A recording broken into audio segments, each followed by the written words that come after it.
It's right there. We must pursue her.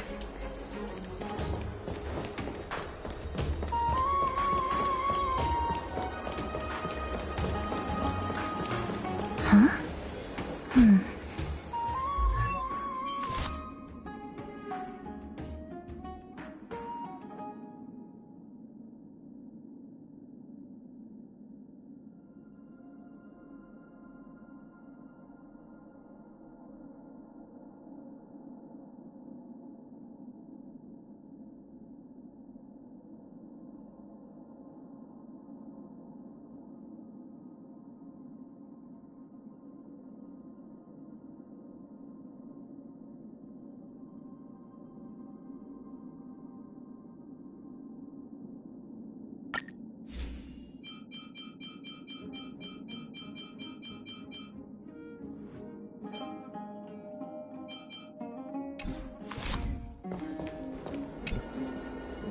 This is a trick she left for us.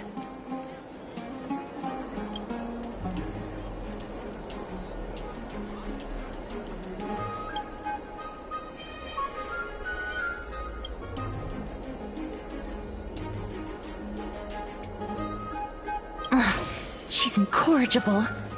Follow me.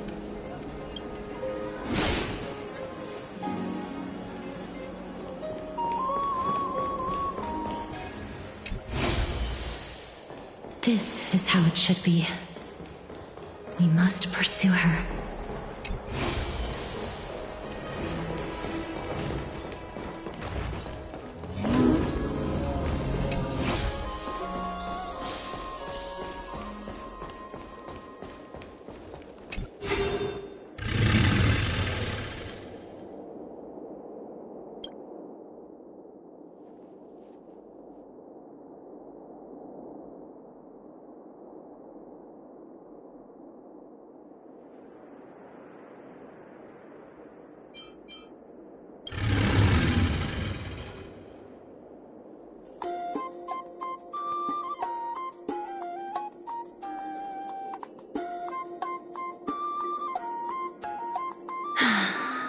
Lady Cypher, please come on out.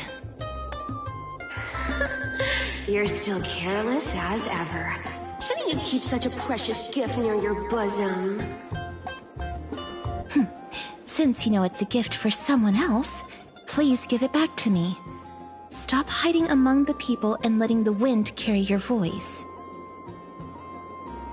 Now, since I know it's a gift, that just means I need to milk its worth.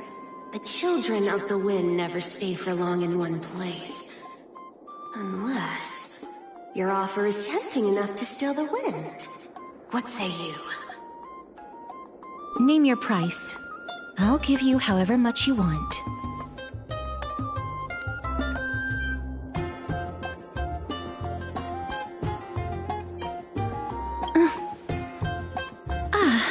I'm sorry. Bargaining is really not my forte.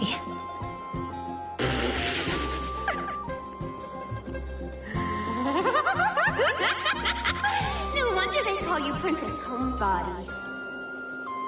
Why don't you two come over to my place? It'll make a better venue for proper business discussions.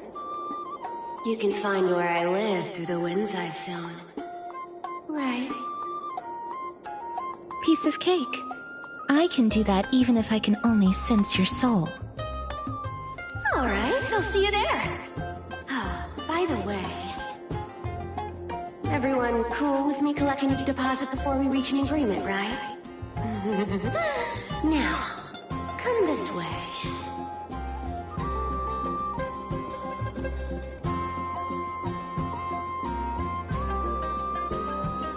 Ugh, she's incorrigible. Follow me.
It's about time you do some exercise.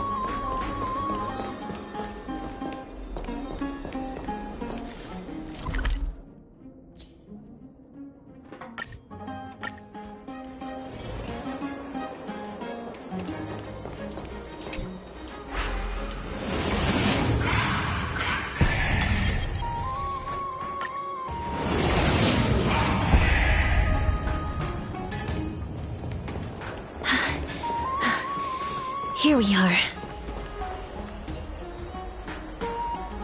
Over here! Over here! No, not that way! This way! Come on. If I really wanted to hide, you'd never find me. So relax, you two. No need to get your hackles up. I'm not that scary, am I? Meow.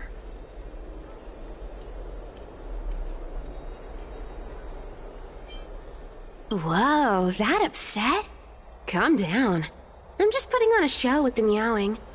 Some people might have been into that a millennium ago, but it's long since gone out of style. Loosen up, buddy. Shall we get down to business? Give me the jewelry piece first, or everything's off the table. The materials are nothing to wow at, but the workmanship is superb, as always. You're still skilled as ever, even after all this time. And you've put a lot of heart into this one. Mind your own business. Oh, come now. Don't be so upset. Relax. Relax. Look. Isn't the view here just great? You can see what everyone is doing and where they're going, and they won't even know you're here. Now that we've broken the ice, let's get to the point. Everything I've said so far has been a joke. I'm inviting you two here for 3 things. 1.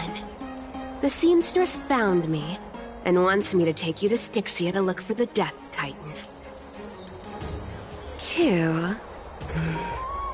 The Council of Elders also found me, and wants me to make sure the core flame of Thanatos ends up in their hands.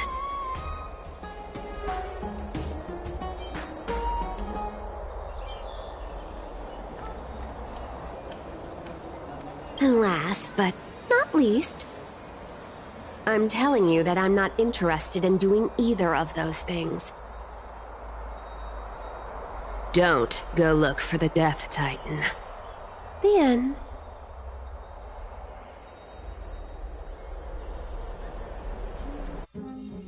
Whoa, this is some high-quality stuff. And this room is full of it. How much are these worth, Did you get all this through that Aranova gimmick? Some of it is family fortune, while the rest came from my business as a dressmaster. Don't liken the flame chase work to your shady dealings. Wow.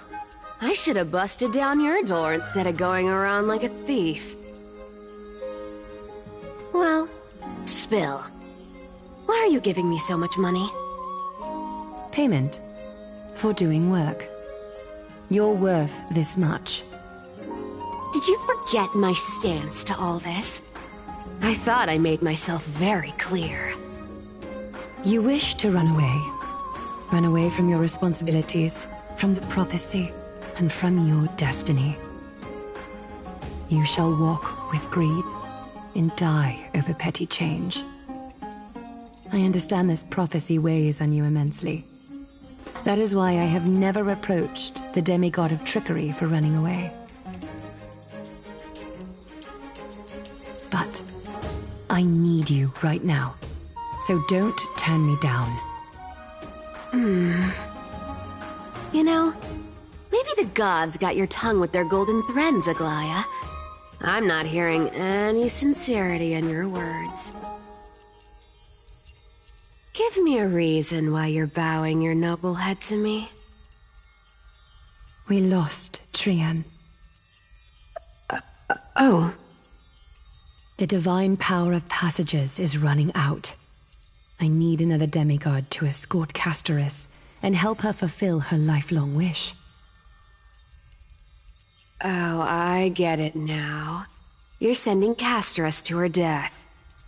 And you want me to die with her. This is Castoris's own request. I have never seen her so determined. She brought this up herself? You're not pulling my leg. She's also made up her mind to leave her confused past behind. As will you, Cypher, when you finally make up your mind. Don't be so sure. Time is hard in the likes of you and I. But Castoris remains pure as driven snow. She can always turn back before the end, you know? Maybe she'll remember Trian's sacrifice. Maybe she'll remember the countless martyred Chrysos heirs.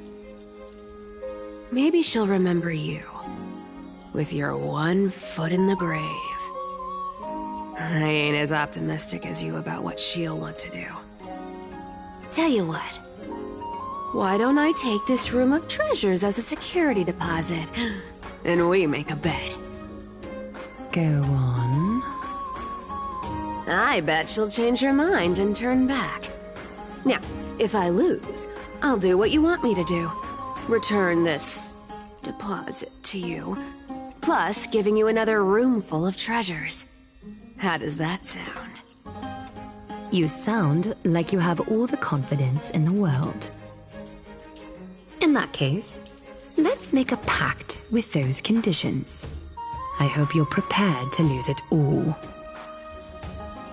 In conclusion, I want to win. So I hope you two can give up on going to Styxia. I'll give all the treasures in that room to you. And you can split it between yourselves, however you want. What do you think? Tempting, right?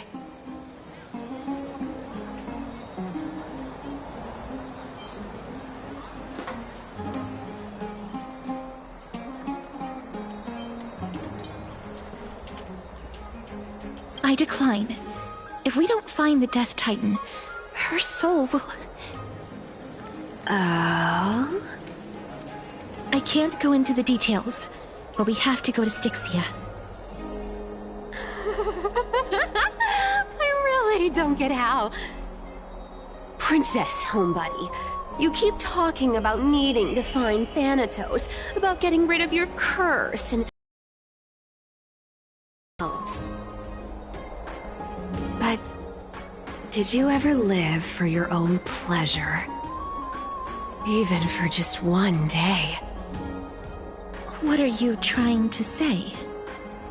I'm saying, contrary to your beliefs, Aglaia didn't take you in just so you can die for her Aranova. The flame chase journey walks hand in hand with sacrifices. Isn't that why you're always running away from Lady Aglaia? Fine. Never mind. We all have our own problems. I ain't gonna say anything anymore. It's not like I was gonna honor that bet anyway. But listen to me. Styxia is no tourist destination. Sure, the treasures buried in there are 10, no, 50 times richer than Aglaia's vault. Yet, I've never been there. And I never plan to. Because even a demigod can't be sure they can walk out of that place alive. And now I'm supposed to escort you to Styxia. Sure. Pay up.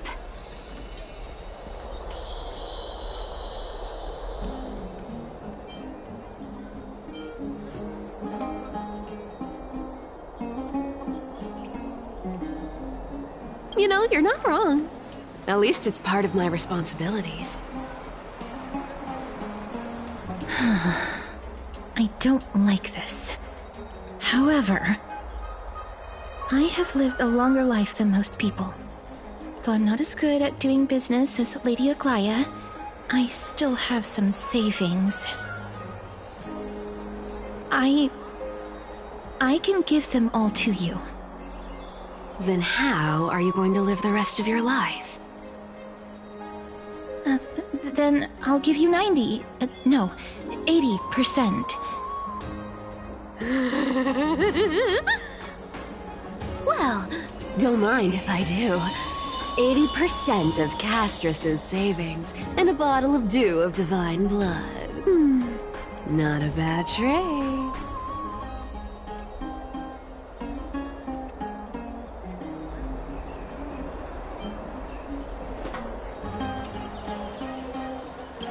I'm so scared. Can you even catch my tail? Here! Catch. Be careful with that! A minor change in plans, though. Don't go to the bath tomorrow. Come look for me at Akima's city gates instead. So, why are you changing the meeting place? Oh, nothing really. Just a bit scared of the seamstress's frosty face. I wouldn't stay a second longer in Akima if it were up to me.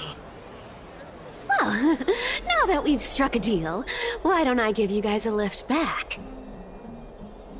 It's gonna be a long ride. So have a good rest.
honey. Just the weather for farewells. You are here. Totally. The trio team is the best set up to reach the finals. No need, I already told her. She's fine with it. You sure know how to put me in a spot, Casterus. I need to travel with you, but I can't touch you. What a bother. Sorry. Aw, I was just teasing. Don't take it to heart. Did you know that the legends say you have to put an obol into the mouth of the dead or over their eyes if you want them to successfully cross the River of Souls and enter the Netherrealm? That's the fairy fare for entering the Netherrealm. However, I honestly won't ask you to pay this time. I'll pay. And then we'll just have to go through the motions.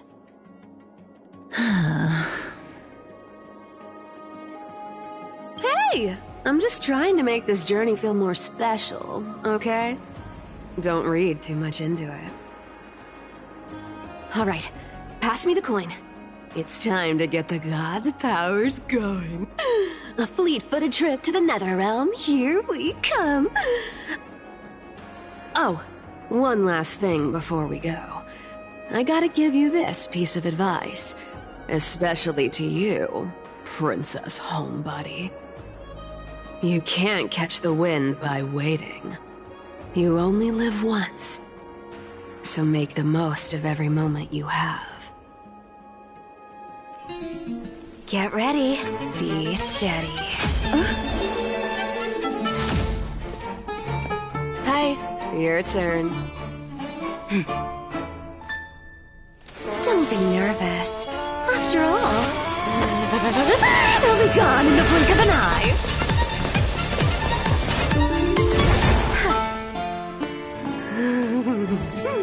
All done. Bye.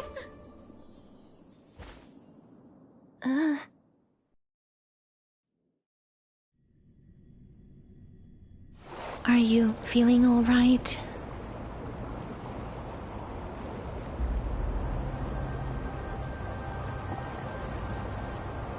She's the demigod of trickery.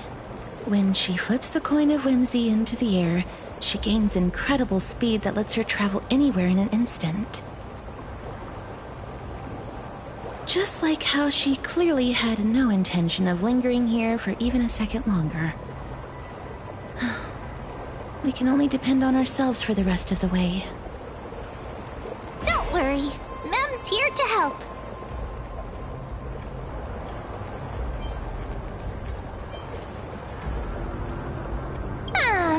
I don't think I even meet the height requirement for the ticket, so I won't need one, right? This is Styxia, the city of dragons and waves. Anaxa hypothesizes that the missing Thanatos is somewhere in these ruins. This is the land of their birth. Or perhaps of their death.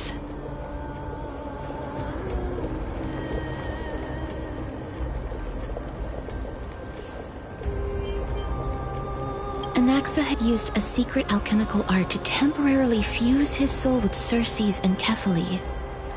And when he was on the verge of death, he was pulled by Thanatos and caught a glimpse of the flowing river of souls. This alchemy, considered a sacrilegious act, might actually make the souls of mortals and titans attract each other. Even though Thanatos has been missing for 1,000 years, and even their followers haven't been able to find them, perhaps that special attraction could summon them here. Oh, so are we going to use that Philosopher's Stone to conjure the Titan? I guess that's the only way. The only leads we have now are the name of this city and the fairy tale about the dragon. Thanatos is even more mysterious than I am. Indeed. Even one as erudite as Anaxa could only point us to this place, and no further. We will be entering the unknown as soon as we take our first steps. But that won't be the first time in my long journeys. I believe that, rather than standing still, taking action is by far the better option. Perhaps fate might take pity on us today and show some compassion.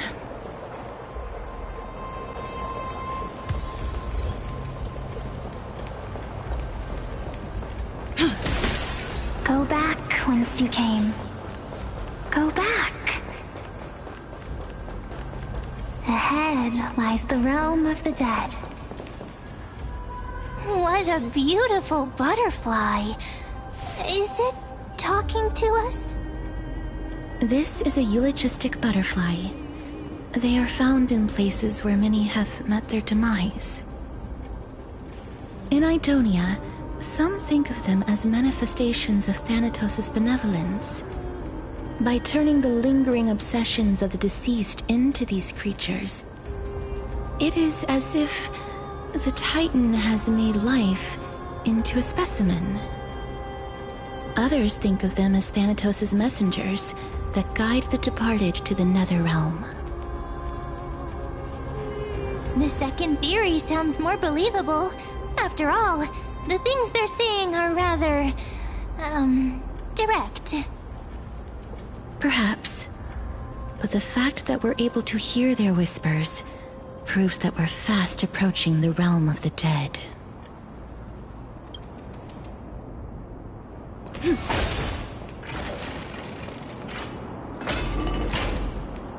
These shadowy figures...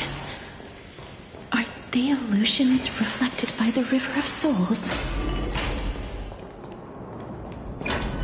Do you want to buy any fish? Huh? He can see us? Wait. More living people. I'm not selling my fish to living people.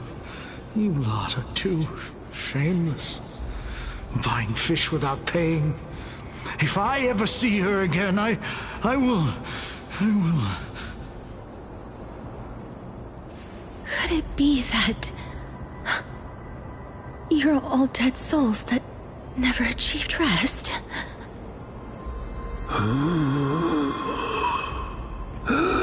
The nether realm does not exist.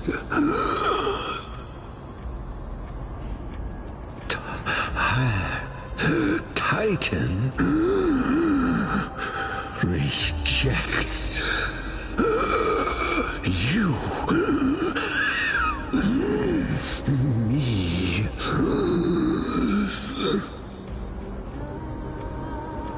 So... do you want to buy any fish? But there aren't any fish nearby. Are the fish gone? The people are gone too. I can only keep selling fish. So, do you want to buy any fish?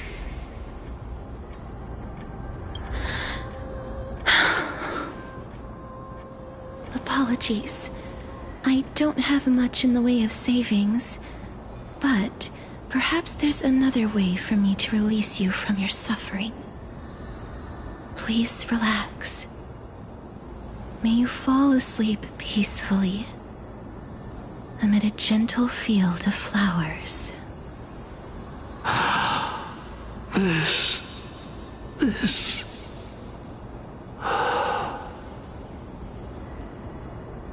I knew it. These people aren't illusions. They're the souls of the deceased. They're supposed to reach the end of the West Wind by floating down the River of Souls. Yet, they have floundered upon the shoals of the stream, unable to move forward. Did Thanatos reject them? Or perhaps they didn't really die at all? Why are you identifying as a dead person now? Don't give up on yourself! I have no idea. This circumstance is completely unprecedented. Hang on. Didn't he say more living people? So that means he's seen other members of the living apart from us? Could it be that these souls are stuck here due to someone's deceit? If something is done out of goodwill, are you really gonna call it deceit? Goodwill? I can't see anything good out of... Wait a minute. Lady Cypher?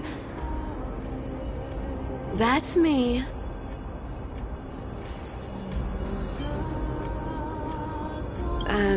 I still belong to the land of the living as of now. Thank you very much. Could it be that you are the living being that those souls met? I couldn't take their behavior anymore. So I stole some things here and made up some lies there. Just trying to give them something to look forward to, you know? It's because of vile living creatures like you that we're being misunderstood by all of them. What else am I supposed to do? You can see the mess this place is in. These poor souls are denied by the Netherrealm. So now they're stuck in a few brief moments of their life, unable to move forward or back. Did you see those two blacksmiths on the way? They've been here for as long as the sun's been around, wailing over and over about casting a shield. Styxia is so freaky. Then why have you come back, Lady Cypher? Hey, I'm not here to aid your adventure. I hate water more than anything else in this world. Especially that stinky river of souls. But, I just discovered some stuff before I left. And I reckon you should know about it. It's about that boy who defied death. I found traces of him here. Lord Mighty? Oh, right! That's his name. Well, now you know. As for whether that info is actually useful, that's for you lot to figure out. So long, Princess Homebody. So long, Grey Mystery. Huh? She disappeared just like that? Lady Cypher has always been a free spirit. In any case, she has brought us some valuable information. If Lord Mighty is also somewhere along the river shoals right now, then he will certainly become our signpost. After all, he's different from those wandering souls. He will find his way, even in the realm of the dead. Don't worry, it's time for me to shine. Orynyx's rune of recollection is nearby. Use prayers to return the river to before it got flooded.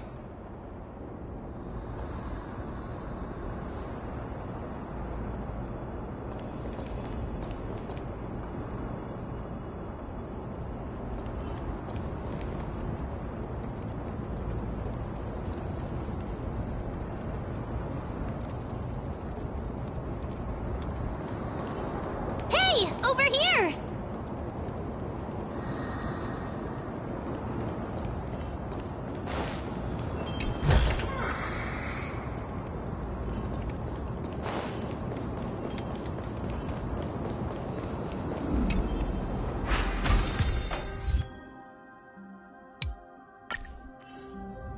Orynyx's miracle has appeared. Amazing! It's like we're inside a giant bubble. Even the river got parted.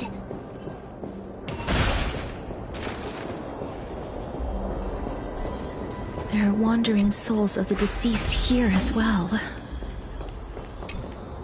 Ah, by the looks of it, you must be the foreign warriors that the Queen had mentioned, right? Since the current campaign requires the utmost care, I wasn't able to make time to welcome all of you. Please, forgive me. Foreign warriors? A priestess, a warrior, and a divine beast. You look identical to the blessed saviors that the Queen described.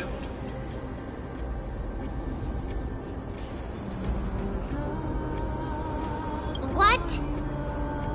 A campaign? Who are you campaigning against? Nobody knows, as of now. Of the scouts that went ahead, only one has managed to return.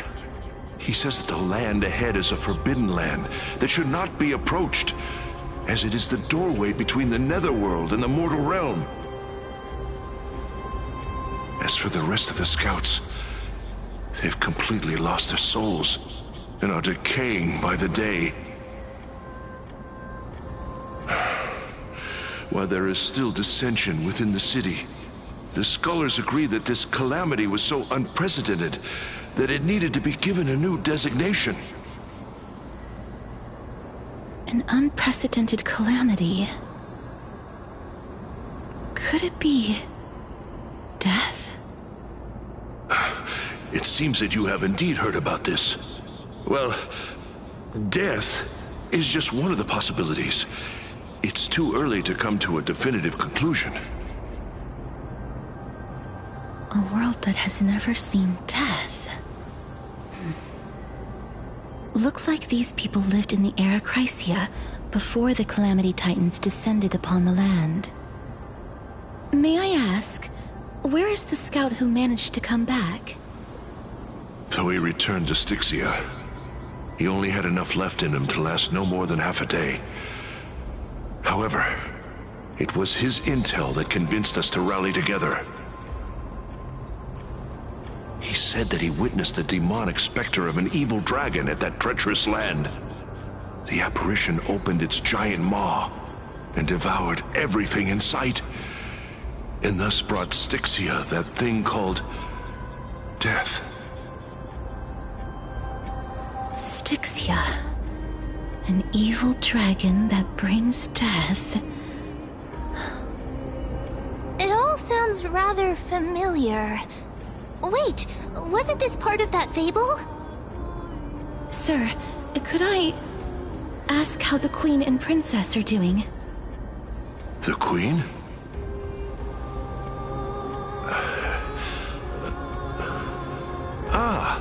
By the looks of it, you must be the foreign warriors that the Queen had mentioned, right?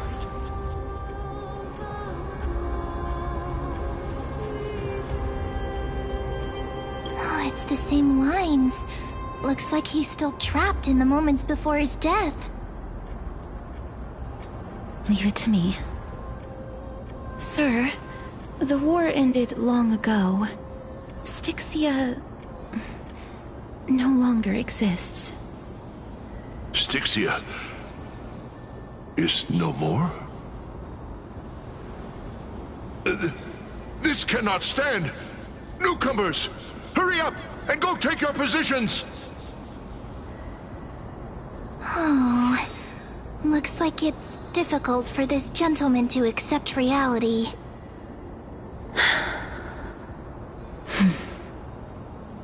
Sir, I am the Maiden of War, sent here by the Queen herself.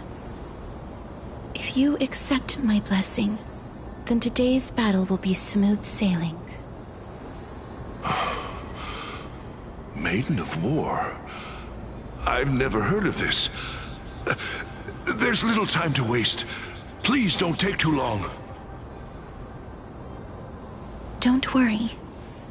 I'm typically unwilling to prolong such a moment.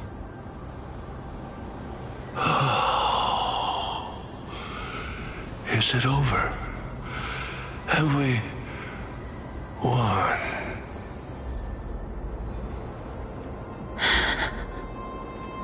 Cass, oh, are you all right? I'm fine. I just didn't expect that I would still have to embalm others, even in the realm of the dead. Is this a remnant of his soul?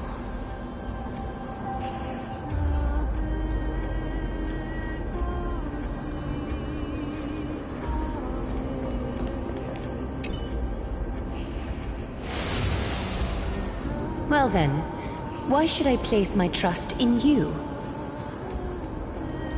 Holy maiden from afar. Wait, this is... I don't quite understand what you're trying to say. Since the prophecy has already pronounced your name as Chrysos, heir of death, Akima ought to treat you as an esteemed guest. However, you seem to have no intentions of concealing your involvement with the Council of Elders, while most likely being aware of my issues against them.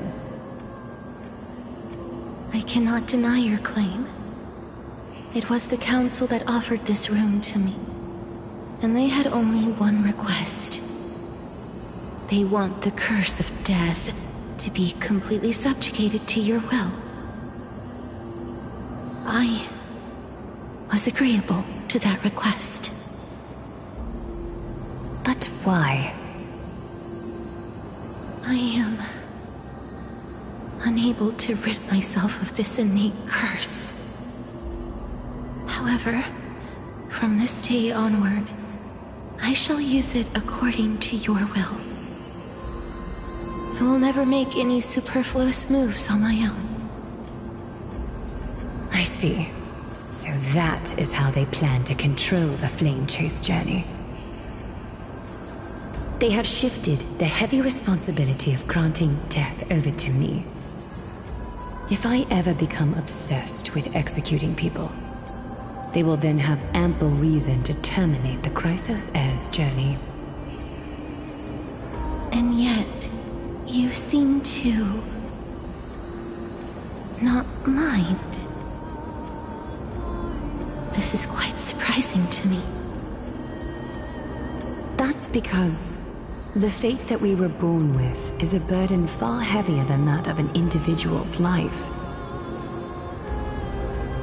I've woven many unforeseen events into the tapestry of fate. This is but one instance.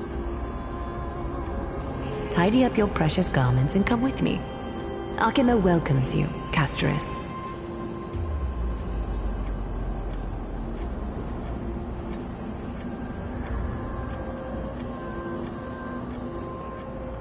I didn't think we'd find vestiges of memory here. Maybe they've got something to do with Orynyx's rune? Perhaps, but I do not need a reminder from them. This memory is one that I will never forget. I really want to repay her for that trust. But why would this memory appear right now? Is this really Orynyx's power?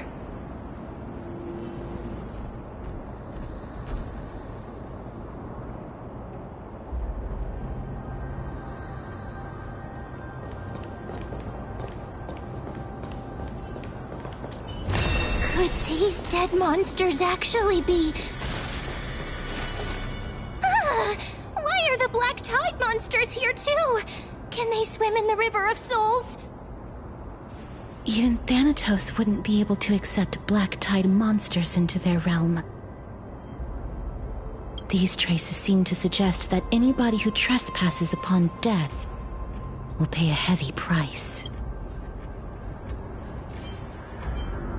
Since the realm of the dead must remain peaceful, it's imperative that we rid the place of such discordant noise. Please stay back. Let me deal with these enemies.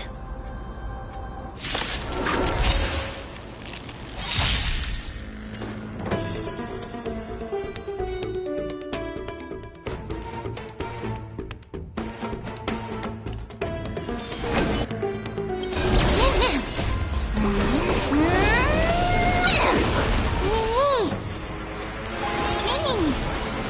cherished root here. Allow me to purge the root of the... Yeah! The truth. Everything in this world is bleeding.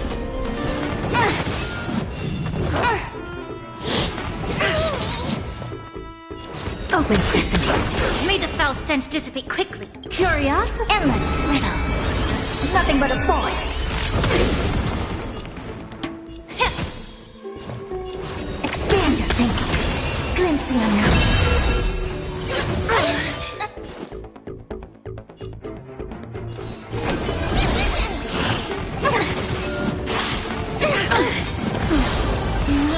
Life is not so fragile.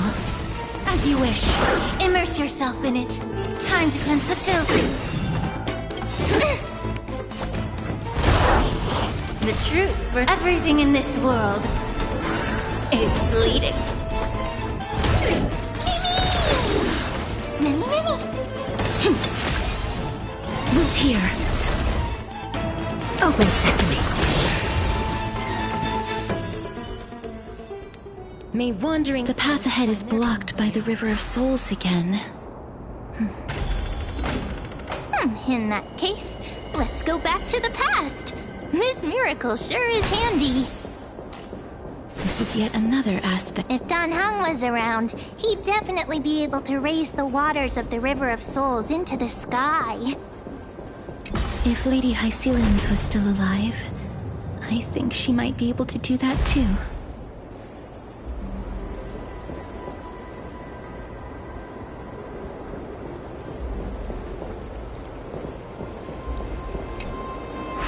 You seem to be able to discern both the past and the future.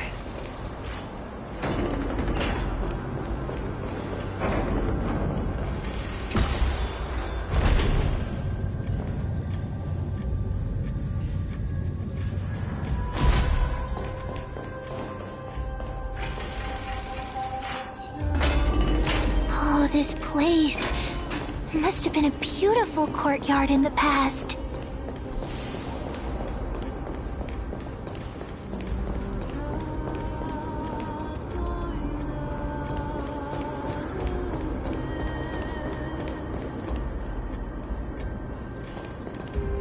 Please excuse me. I am but a scholar from a distant land who had the misfortune of falling into the River of Souls and turned into a member of the dead. Huh? This one seems to know that she's already dead. Oh, I was merely speculating, but it seems I was right. And you... I recognize you. You're the Holy Maiden of Death from Idonia, right? I'm sorry. I cannot bring you back to life. However, should you desire it, I can end your prolonged limbo. I'm well aware of that. Even if you were able to revive me, I would never choose that option. That's because I didn't fall into the River of Souls by accident. Instead, I leaped into it to seek my death. Why? If you could see the life I've led, then you would not reproach me so. My life was far too miserable. But I did not expect things to stay the same even in death. What a joke. In escaping my mortal life, I've entered a millennium of pain instead. Circes above. What cowards humans are. For we fear both life and death simultaneously. I'm sorry. I am also powerless to answer that question. That's all right, Holy Maiden. At least you are able to respond to me. Please, grant me death. Circes above.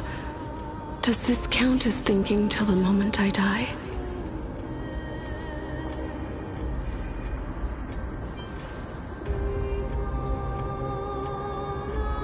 I have seen too many farewells. Her distress is quite commonplace. There are those who will end their lives over what seems to be the smallest of worries.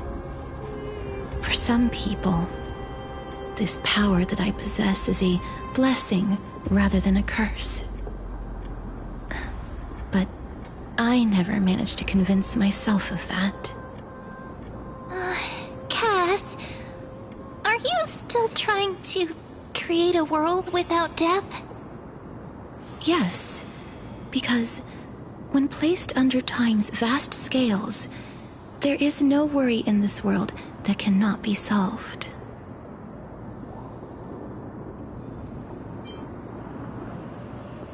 This is a wish that I've held for almost a millennium.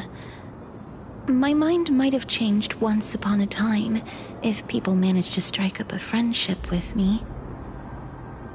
But I've never been more firm in my conviction. Now that I've learned about your near-death state, it is my duty to wipe death from the face of this world.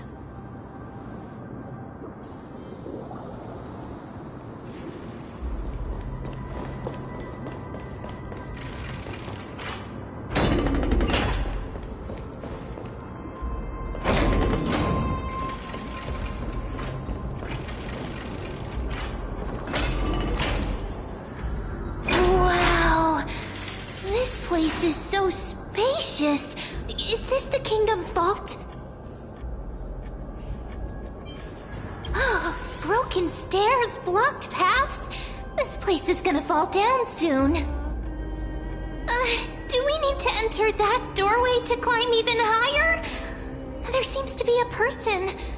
Oh, more like a soul guarding it. But how should we get up there?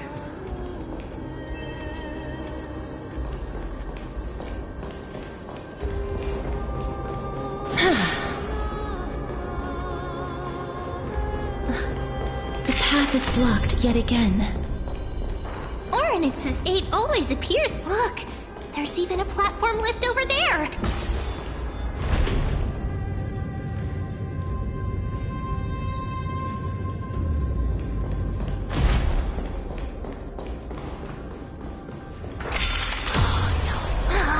A chest of the past has been left behind, but none of its treasures remain inside. Make sure you keep it safe.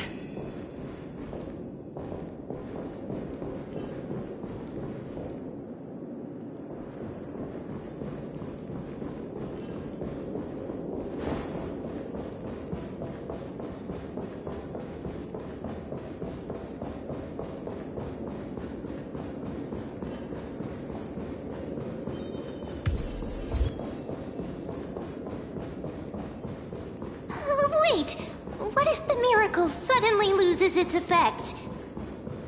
Mem, do you really want me to answer that?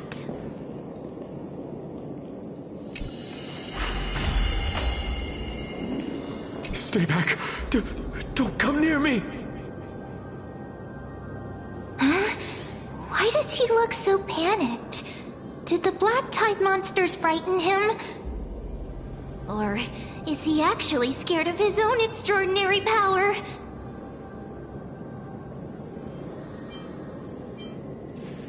There's no need to be alarmed.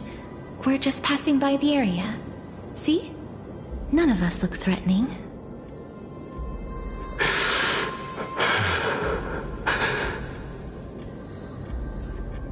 You have a point. Although, while this might once have been the royal vault, it's since been plundered empty. So please go away right this instant. You've misunderstood us. We simply heard your shouts as we were passing by, then decided to come over to find out what happened. My goodness. Did I really yell out loud? How rude of me. I'm sorry to have bothered you. I merely saw a warrior. While that spirit didn't harm me, his blows really packed a hefty punch. A warrior? Could it be... Wait a minute. You seem to be quite different from him. Are you actually alive? How can you walk around here while alive? It's a long story. We're here to seek an audience with Thanatos. Thanatos? Who's that?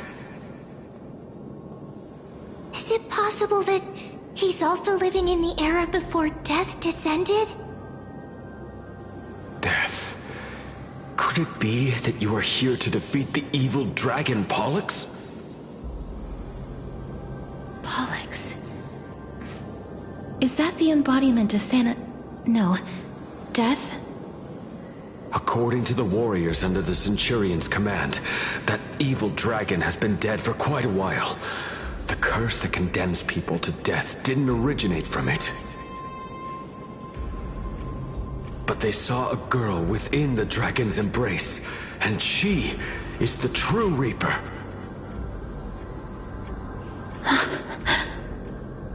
Pray tell, where is that girl right now? I've heard that the Queen spared no effort in bringing her back to the castle. Her Majesty intends to control all of Amphorius with this unprecedented power. As for whether this rumor is true, well, no one knows. You have my thanks for the invaluable insight that you've given us. Please, treat this touch as a token of my gratitude. You... Are you...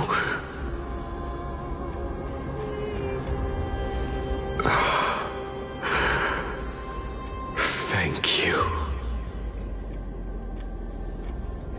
This is his...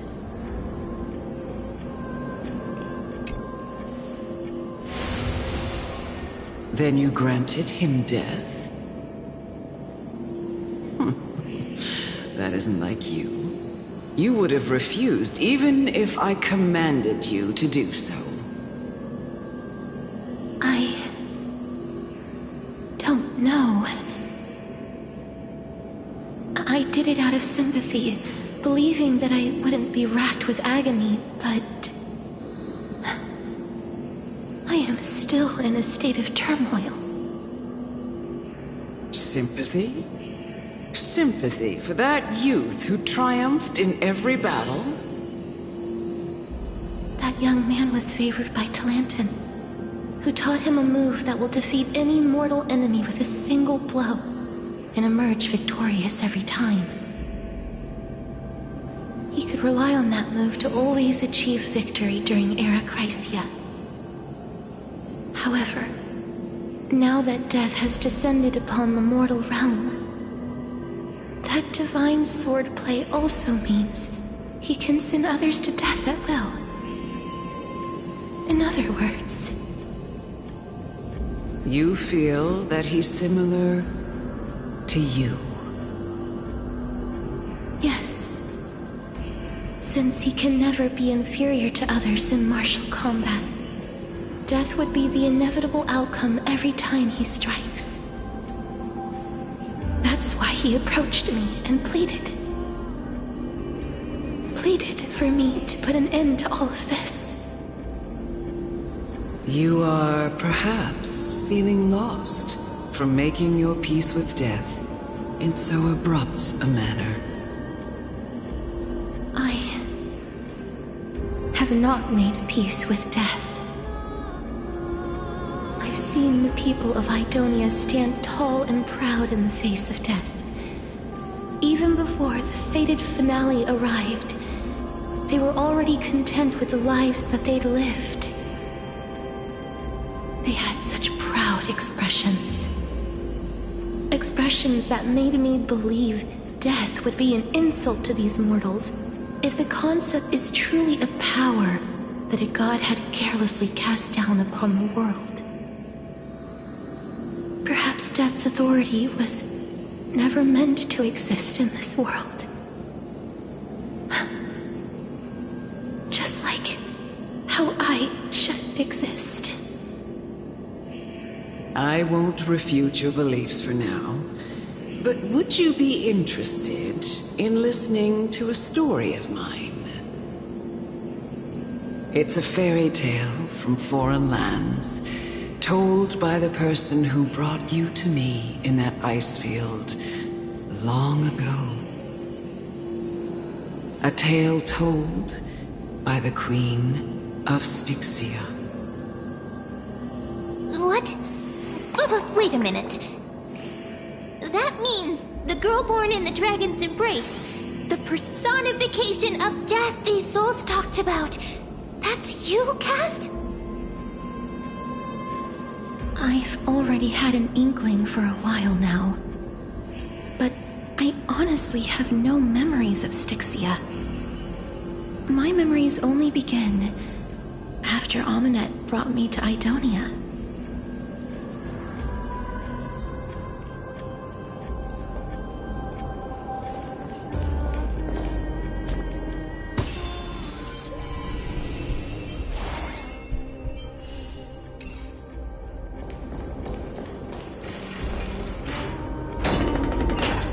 Don't look back. Keep moving forward. Always. It's yet another eulogistic butterfly. I want to make something with it. Ah, this. This is...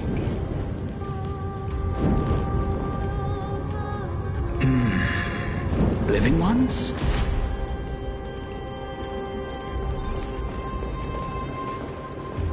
Oh, could you be the scions of Styxia? Did you hear about the great work that I'm doing here, and have thus arrived to give me the last material that I need for transmutation? Great work? Have you heard of the great name of Pollux, perchance?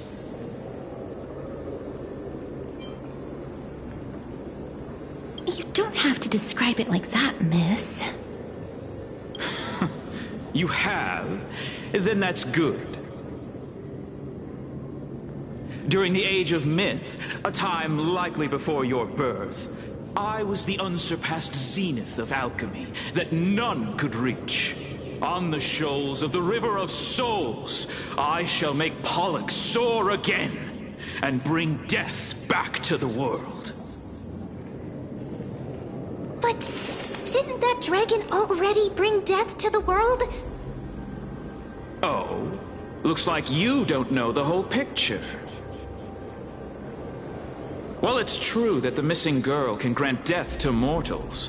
Pollux, the one who delivered her onto this world, makes it so that humankind cannot die.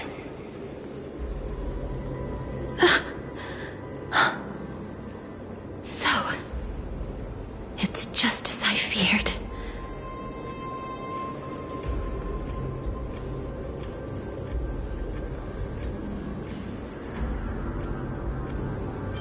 This is my guess. The deceased are supposed to drift down the River of Souls until they reach the end of the West Winds. But this River of Souls was blocked by Pollux's fall. That's right. That's why it's imperative that I bring the dragon back to the mortal realm and make it soar the skies again. I have long since prepared my alchemical matrix in the tower. Although, I am still missing the most crucial material of all. That final ingredient, the final sacrifice, is none other than the girl who lives out her days with death.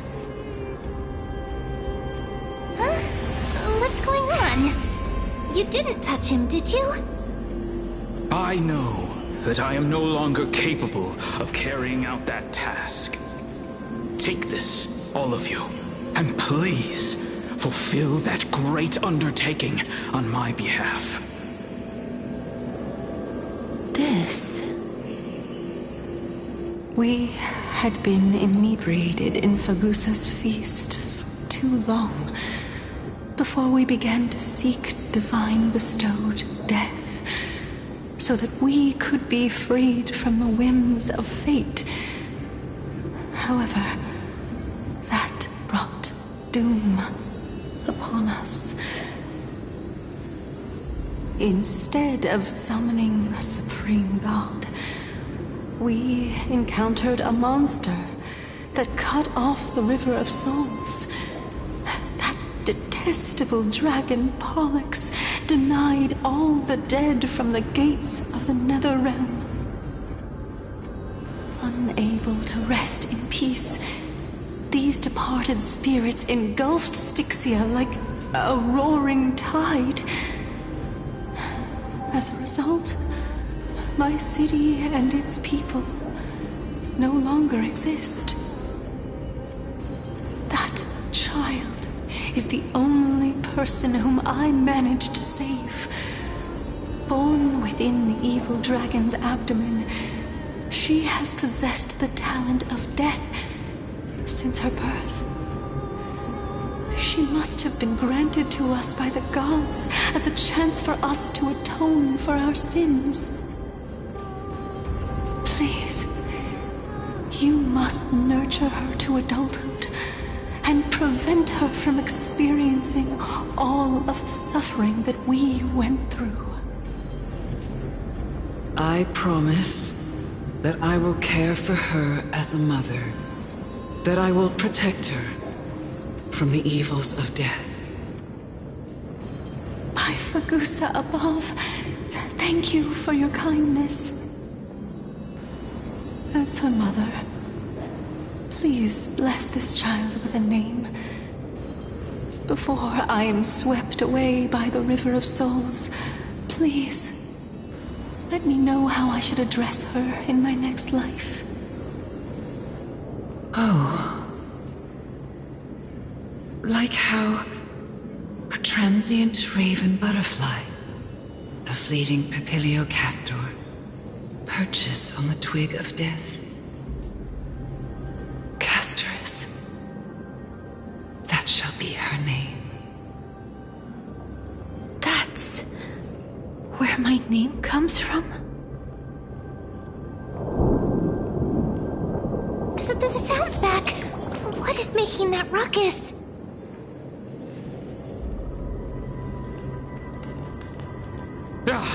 Living ones, don't waste your time bickering. The Netherrealm's wrath is falling upon you. Black Tide creations. When did they... Miss, please fight them with caution. Be careful not to suffer the same fate as those Black Tide creatures!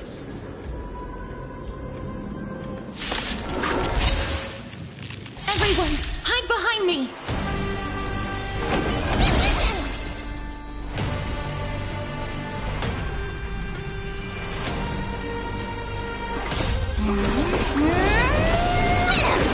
Time to cleanse the filth. As you wish. Endless riddles. Nothing but a void. Open sesame. Glimpse the unknown. Be of your body and mind.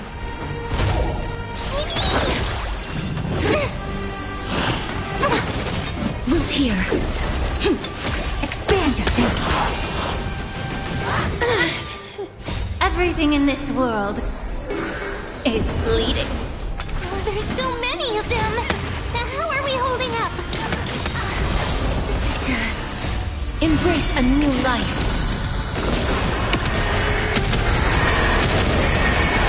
May death protect us! Endless riddles. Nothing but a void. Time to cleanse the filth, as you wish.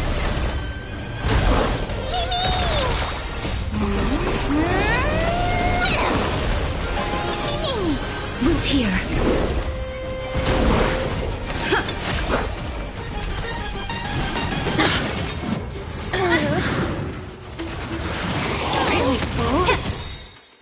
Everything world is bleeding. Open sesame. Watch it crumble. As you wish.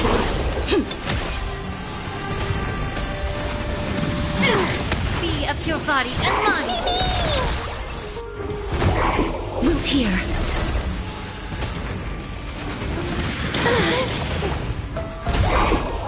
Endless riddle. Nothing but a void. Here. For the feast of strife. On their triumphant return.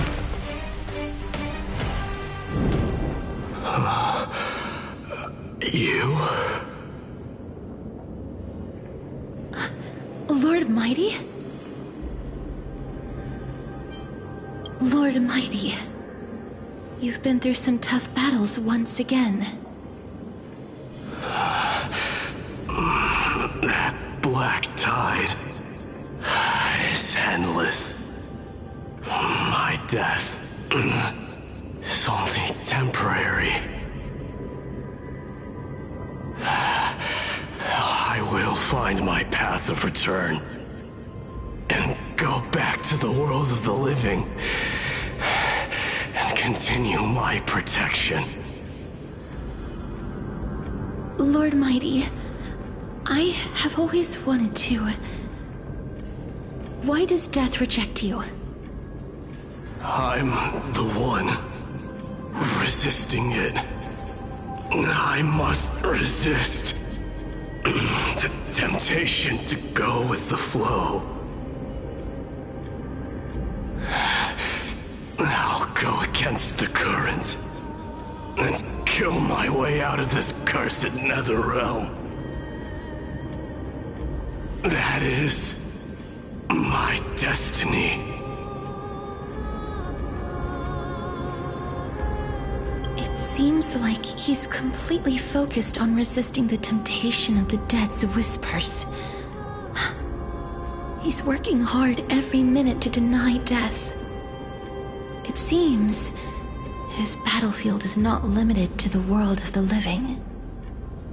Lord Mighty, are you willing to travel with us? We're headed for the Matrix inside that tower, to summon Thanatos from their prolonged concealment.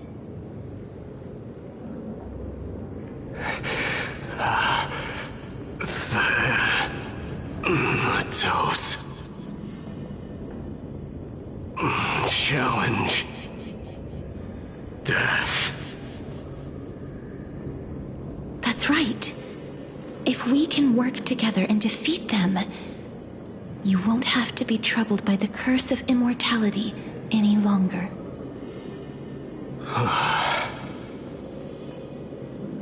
Let's go together, Castoris. Let the person who has brushed against death countless times guide your way. Cass, are you sure you want to do this? The alchemist said he wanted you to be a sacrifice. I'm not afraid. There's no reason for us to turn back anymore. Rather than standing still, taking action is by far the better option. Perhaps fate might take pity on us today and show some compassion.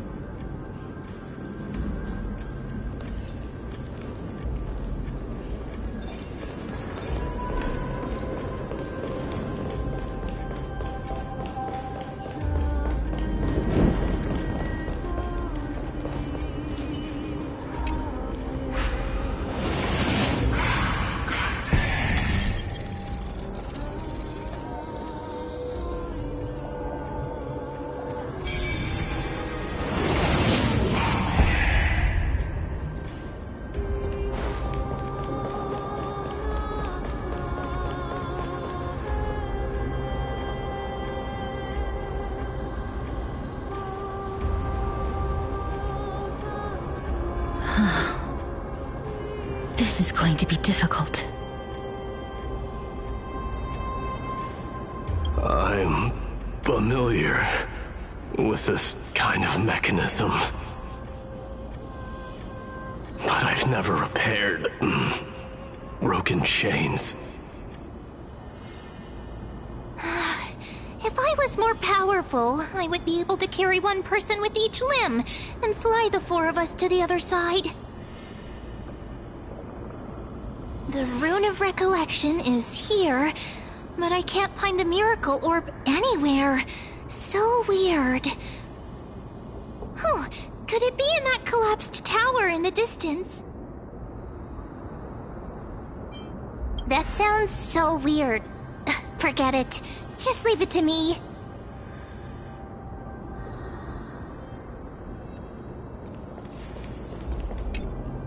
Just shout for me when you need my... Got it! Just leave it to me!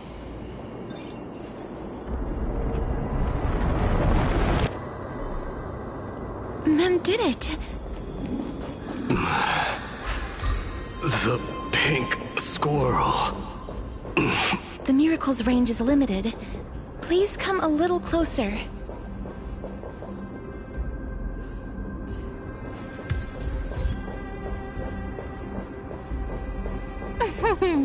Aren't I a good fit for Orynyx's priest?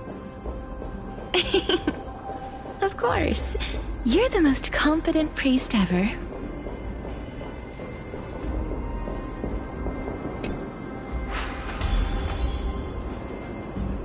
The alchemical matrix should be behind this door. Is... Wow, there are so many of you! It's little Cass and little Gray. Oh, there's also little D and the pink puppy! Trian? Aren't you...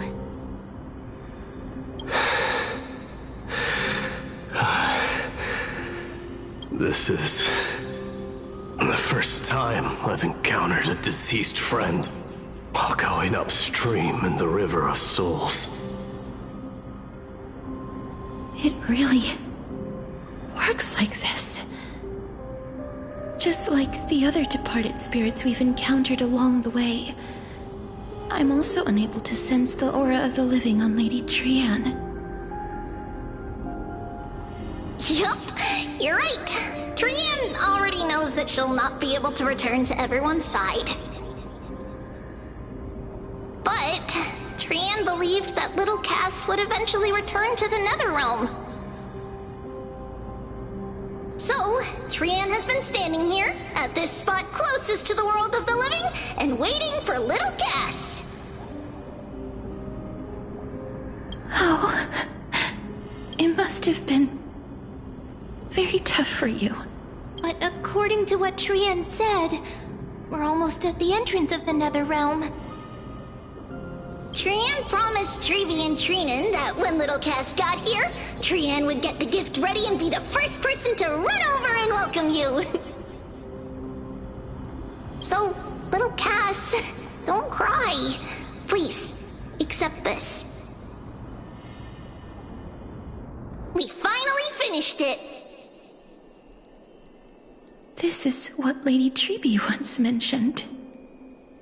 The gift for me that you didn't manage to finish. The Holy Maiden of Janus.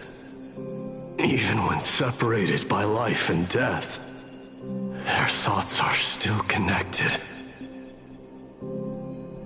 Trian spent a lot of time drawing this. Trian hopes that little Cass likes it. Seriously? It's seriously a wonderful drawing. Lady Trian.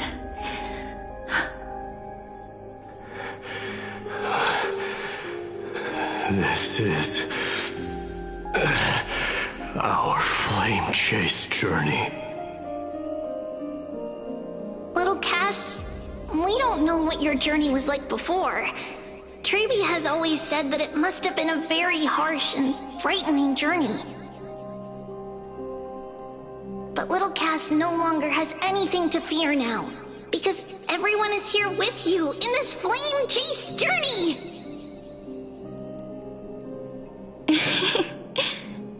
right. Only now, when I see Lady Trian's gift, do I realize that I've already obtained so many things I would never have dared to dream of since I embarked on the flame chase journey. It's the first time I've gained so many companions. The first time I picked up the hobbies of crafting and photography. The first time I had dinner with someone else. The first time I went to the market to buy the Chimera doll I'd liked for a very long time and hugged it to sleep. The first time I wore a dress personally made by Lady Aglaia. The first time I went for a walk with Lady Treeby, Lady Trian, and Lady Trinan. The first time I enjoyed the night breeze and looked up at the stars with Miss Hyacinth. The first time I took care of Dromesis with the Trailblazer. Looking back at all these experiences I never thought were possible, it feels as though the scales of my life had shrunk from centuries and decades down to minutes and seconds. And all of them are so precious. I took countless photos in the past, but they're all black and white landscapes. I don't have a single one with friends. If I had known, I would have taken more pictures.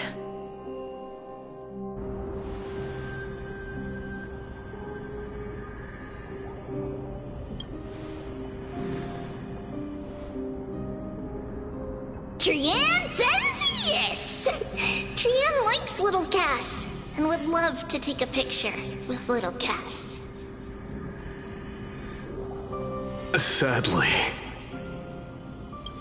being departed souls, our images cannot be captured in the world of the living.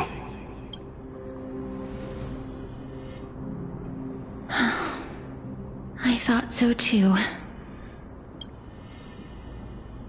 What? Are we seriously going to leave any room for regret?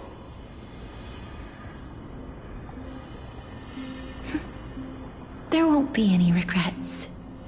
This vivid drawing surpasses any photograph from the world of the living. Little Cass smiled. Treeby, Trinan, and Trian's wishes finally come true! I remember you once said that fate is not the flowers that bloom at the end of the road, but where people tread beyond the gate. Now, the path that belongs to me is about to reach the end. Thank you for bringing me the final key. Key? Little Cass, why are you talking in riddles all of a sudden? I have a feeling that soon, this gift of yours will become the key to saving Mrs. Life. Wow, that's amazing! Then keep smiling and carry on bravely! Little Cass, Little Gray, everyone, see you tomorrow!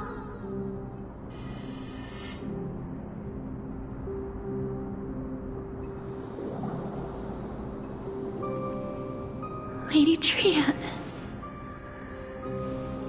The aura of this place.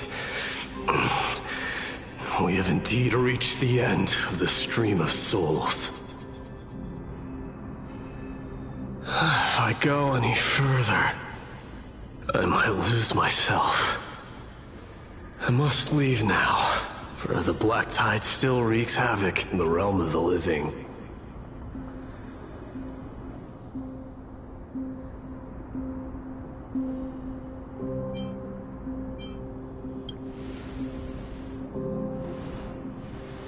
I have broken free from the chains of death countless times.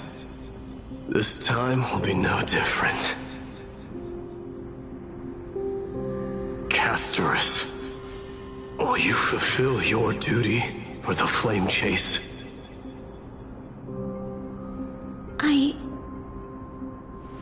I have yet to make my decision, Lord Mighty.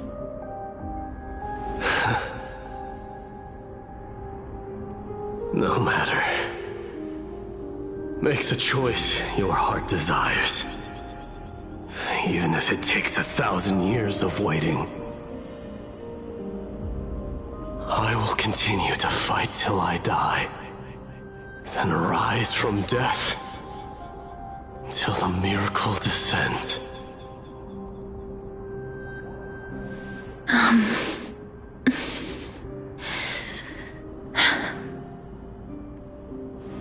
There is one more thing you should know, Lord Mighty.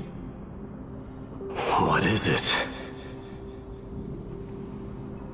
Professor Anaxa may have deduced the principles behind the Era Nova.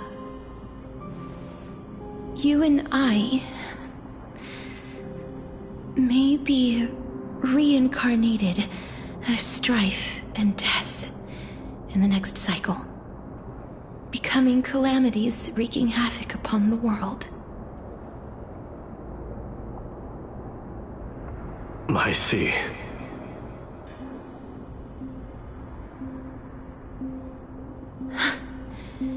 Is that all? Are you going to accept such a fate without complaints? Do you have a strategy to shatter the shackles of our fate? I haven't found it yet. Perhaps I never will. Then, cease wasting your thoughts on futile matters. Control what little you can. And when fate's inescapable grasp comes, resist it with the strength of your mighty will.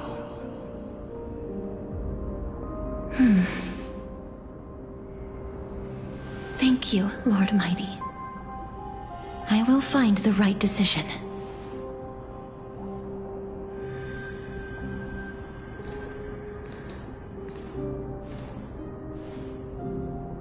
In the name of strife, may you meet a fitting end.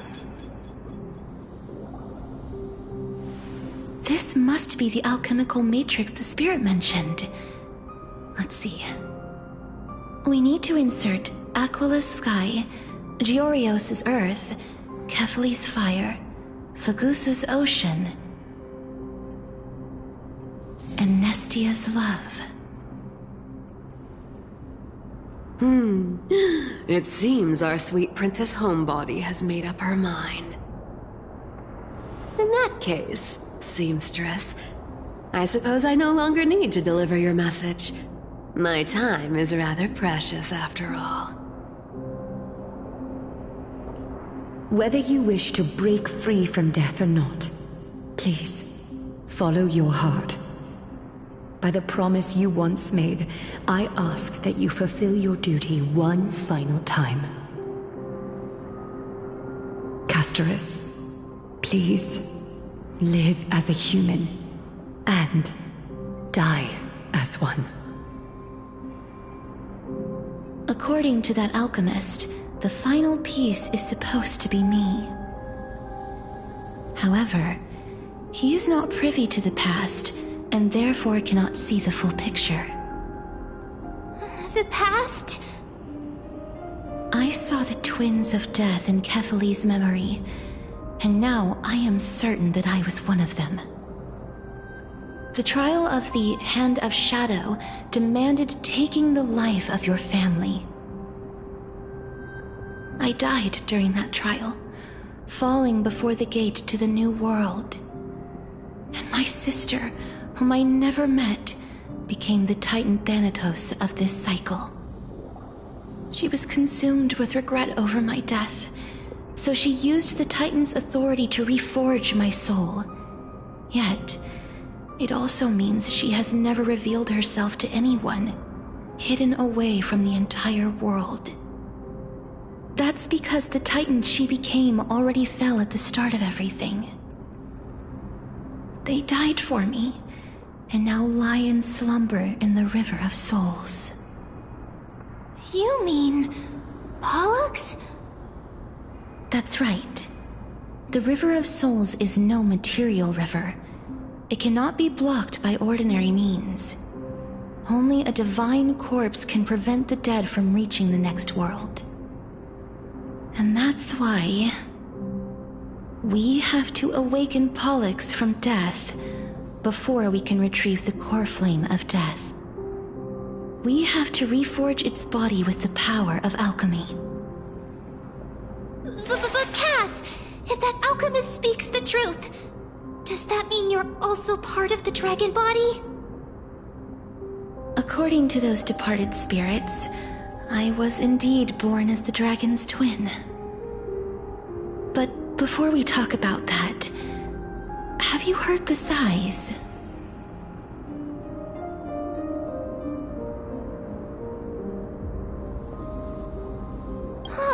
I heard them too.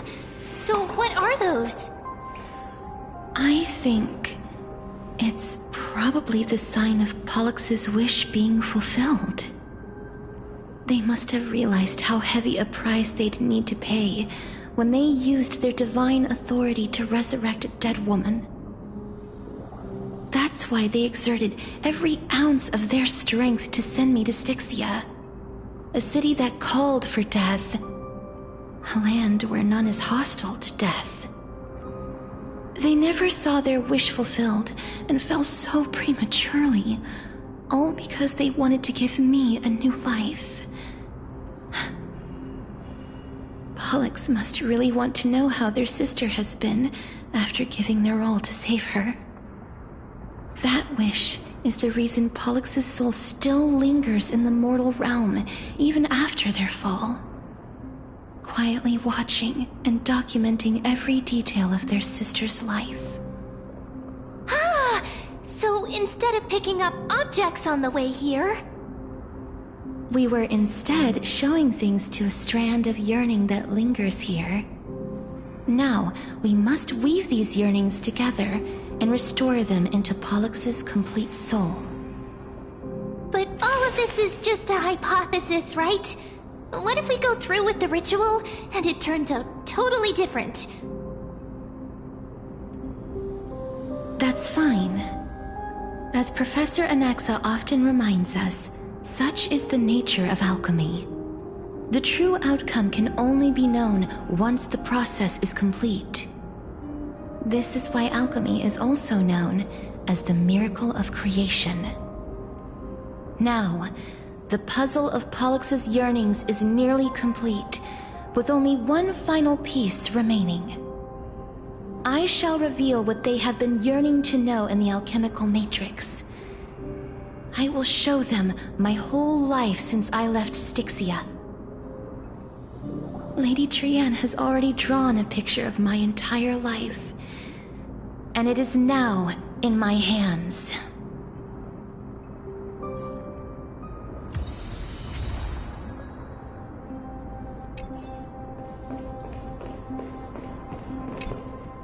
Then, let the ritual begin.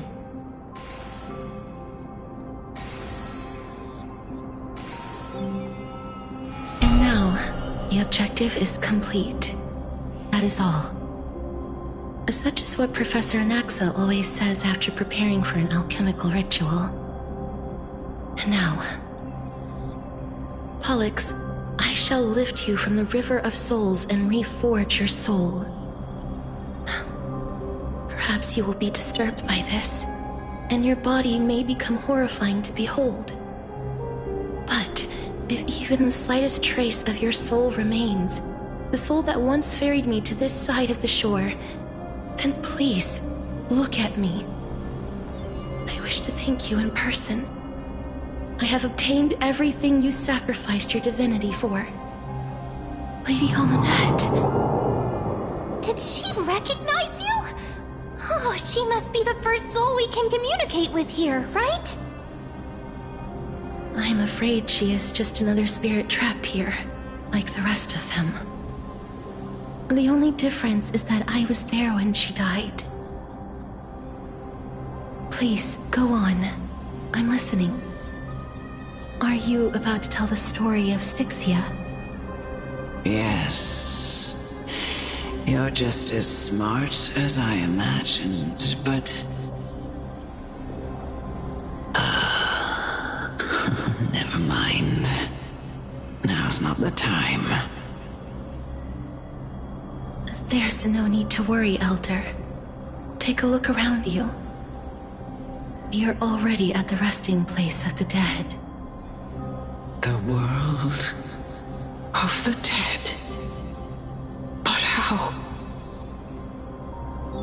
I understand that you chose to remain silent about the story to protect Casterus, the girl who coexists with death. But you no longer need to hide that story. I can assure you that you have protected that girl's life well.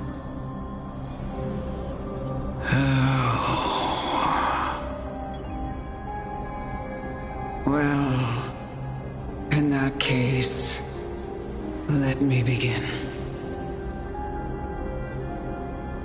Styxia, the pearl of the ocean, plagued by unwarranted calamity and ravaged by death in the fairy tale. It was the first city-state to shift their faith towards death, even before Idonia did. From where you stand now, I suppose that's a bit hard to believe. Right? Indeed. I cannot imagine that those from the Era Chrysia, blessed with eternal life, could ever yearn for death. Huh.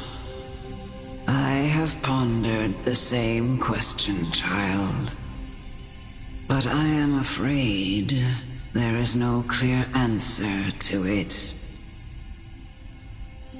Journeys and epics are only glorious and magnificent because all things eventually fade to dust. That's how someone once explained to me why death is necessary to the world. But I still can't take that as the final answer. Would a world without journeys and epics be worse off? I take it the one who spoke this line was a general, or perhaps a warrior. I, however, did find some inspiration in these words. Would you like to hear my thoughts, Casterus? Please enlighten me, Lady Amunet. Though I have already made up my mind on how to handle the authority and core flame of death. Your words might truly guide me toward the path forward. You and I are neither warriors nor generals. Therefore, journeys and epics cannot truly resonate with us. But what if I reframe it like this? What if love is not a trait bestowed upon mortals by Nestia, but a blessing from death? Love. No one ever invented the word cherish in the era when life was eternal. For all the good things in the world could be revisited endlessly, and every bond formed carried no risk of being severed.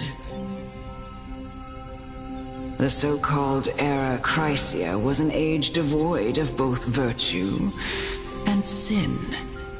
People did not truly live. They simply existed, going through the motions without passion or purpose, then waiting for something to happen. Perhaps the people of Styxia chose to embrace death not out of fascination with its cruel and fearsome side, but instead became fixated and obsessed with the impulses and desires tied to a finite existence. Therefore, death is not a thing of fear and desperation, but... That's right, Casterus. It is the reason we shed tears when parting ways, and also the original spark that ignited the passion of mortals. If you truly intend to deprive the world of death, then be prepared to witness it return to a state of stagnation. I understand, Lady Amunet. Our limited lifespan shapes all that we know and love. Not even the Death Titan has the right to take that away from humankind again. Nestia's love was the chrysalis of gold's first blessing, but it most likely wasn't understood by mankind. We only learned to interpret this wonderful gift after Thanatos' arrival. If the world was bereft of death, then the Queen of Styxia wouldn't have played midwife in delivering me into this world. You wouldn't have welcomed me into Idonia, and Aglaia would never have invited me to join the Flame Chase journey. None of these stories would ever have happened, and I would never have lived, let alone found happiness. Thank you, Mother. I will use all the love I've experienced in this long life to complete the final miracle. My teacher, Anaxagoras, grant me the wisdom of all things. I call upon thee, the stripped dead dragon's corpse.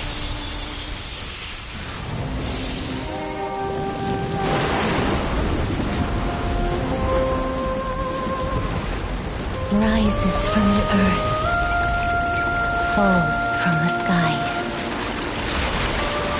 As above, so below. This is the greatest power of all powers. Unstoppable in this world.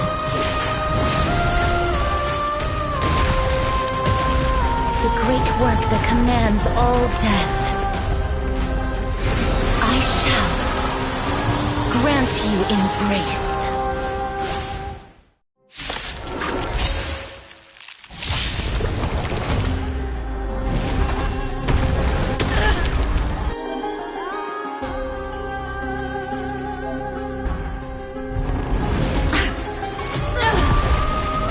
Is the girl who once saved my life truly gone? Or will you show yourself again? Once we eradicate this hatred and regret.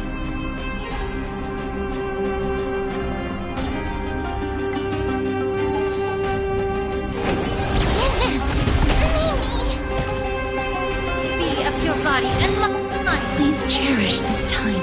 Luthier.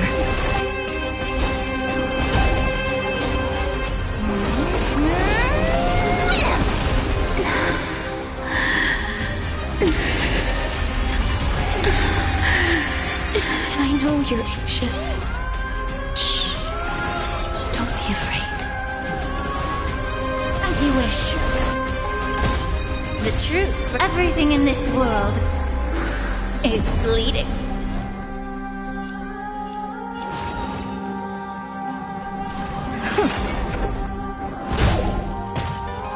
Time to cleanse the filth.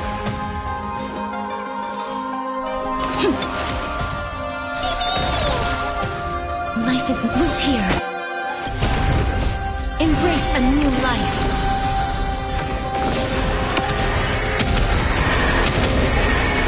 May death protect us!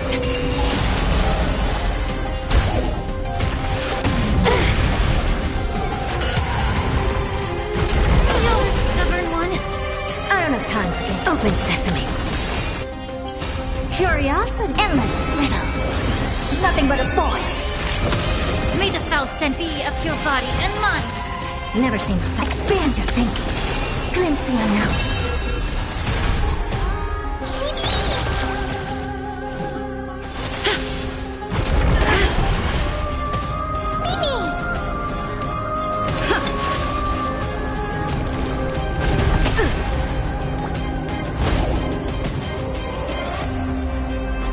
Time to cleanse the filth.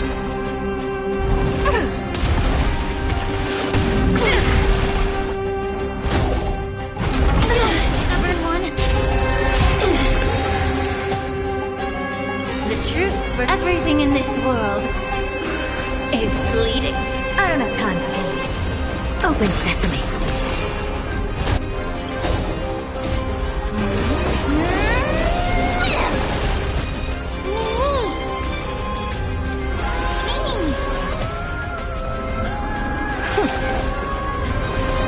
There's no one left to weep in grief.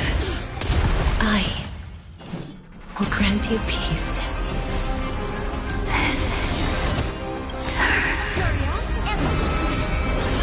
Yes, it's me. I'm back. Never seen perfection before? Expand your thinking. Watch it crumble. Allow me to prepare. Thank goodness. A genius. It's not time to say goodbye yet. Be careful. They may be moving by instinct, but there is fear coming up within them. Protect us! Please cherish this. May the be of your body and mind.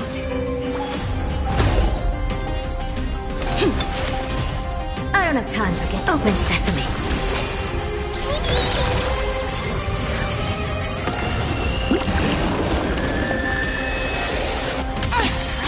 Almost.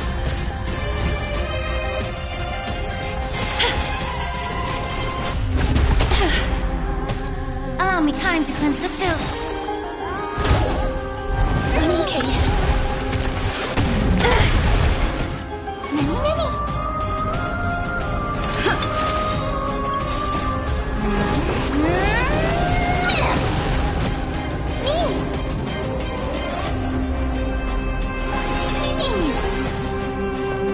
Expand your thinking. Curiosity. Endless riddle. Nothing but a void. Open sesame. Glimpse the unknown. Please. Don't turn back to the Nether Realm.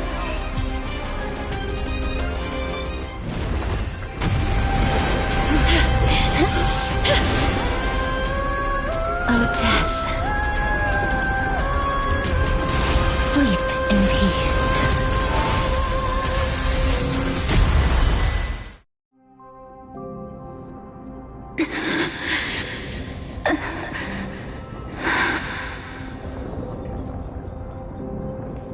I'm sorry I have to wake you up from ancient death. And I know you're anxious. Shh. Don't be afraid.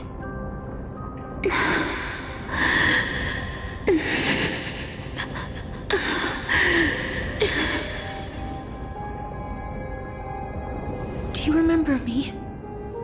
I'm the girl you once carried across the Sea of Souls. I'm sorry I wasn't able to remember you, but with the help of many people, I was finally able to pick up these broken fragments of my past. I'm back, Pollux.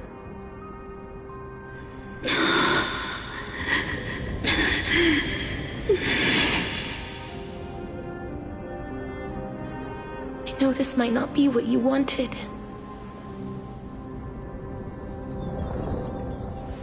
But I have to do this.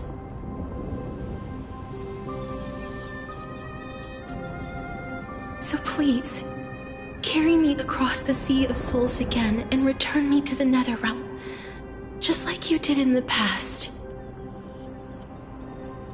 Please take me to where the core flame of death rests.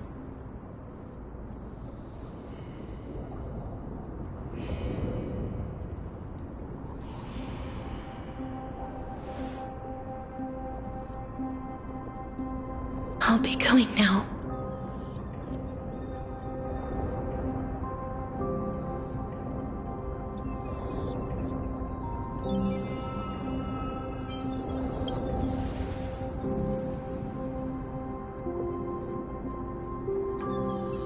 They may look scary, but as long as...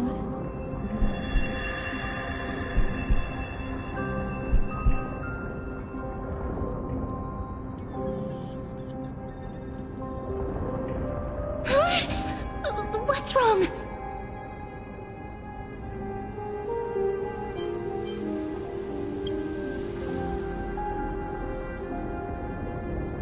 Are you...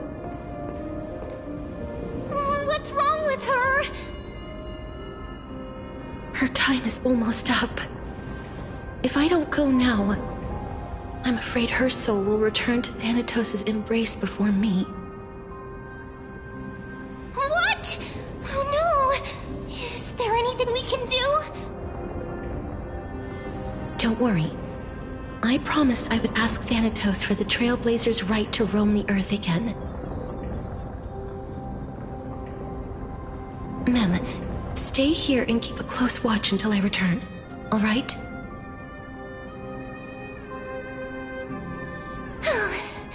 All right. I'm the best at taking care of others. Go on, Cass. Make sure not to leave yourself with any regrets.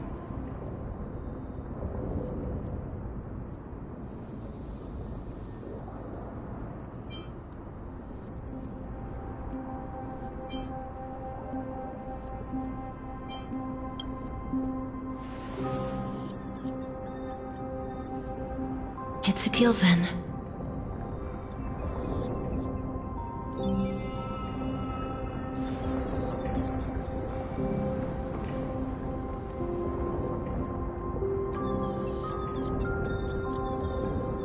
Please.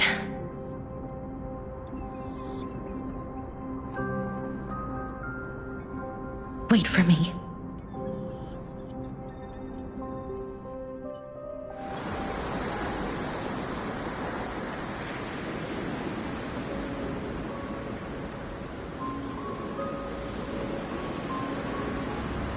After all that, you still ended up back here.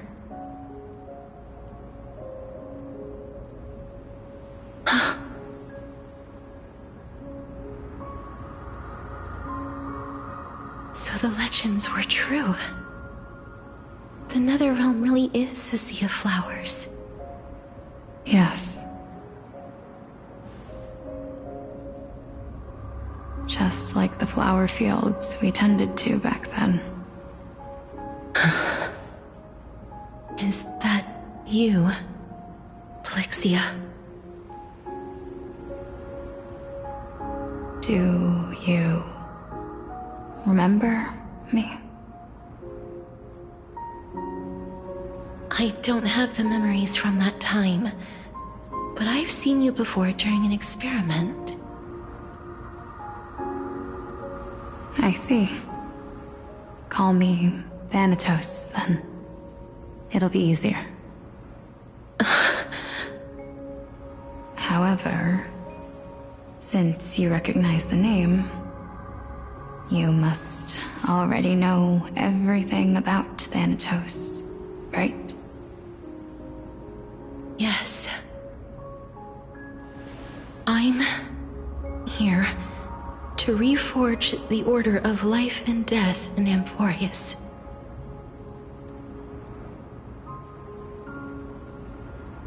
You know, my sister was a sympathetic, but rather sensitive person.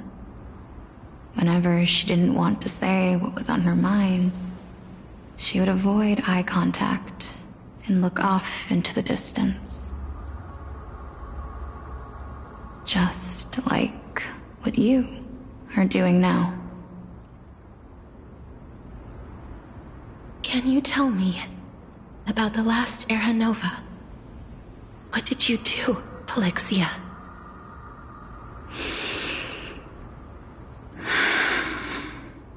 Where should I begin?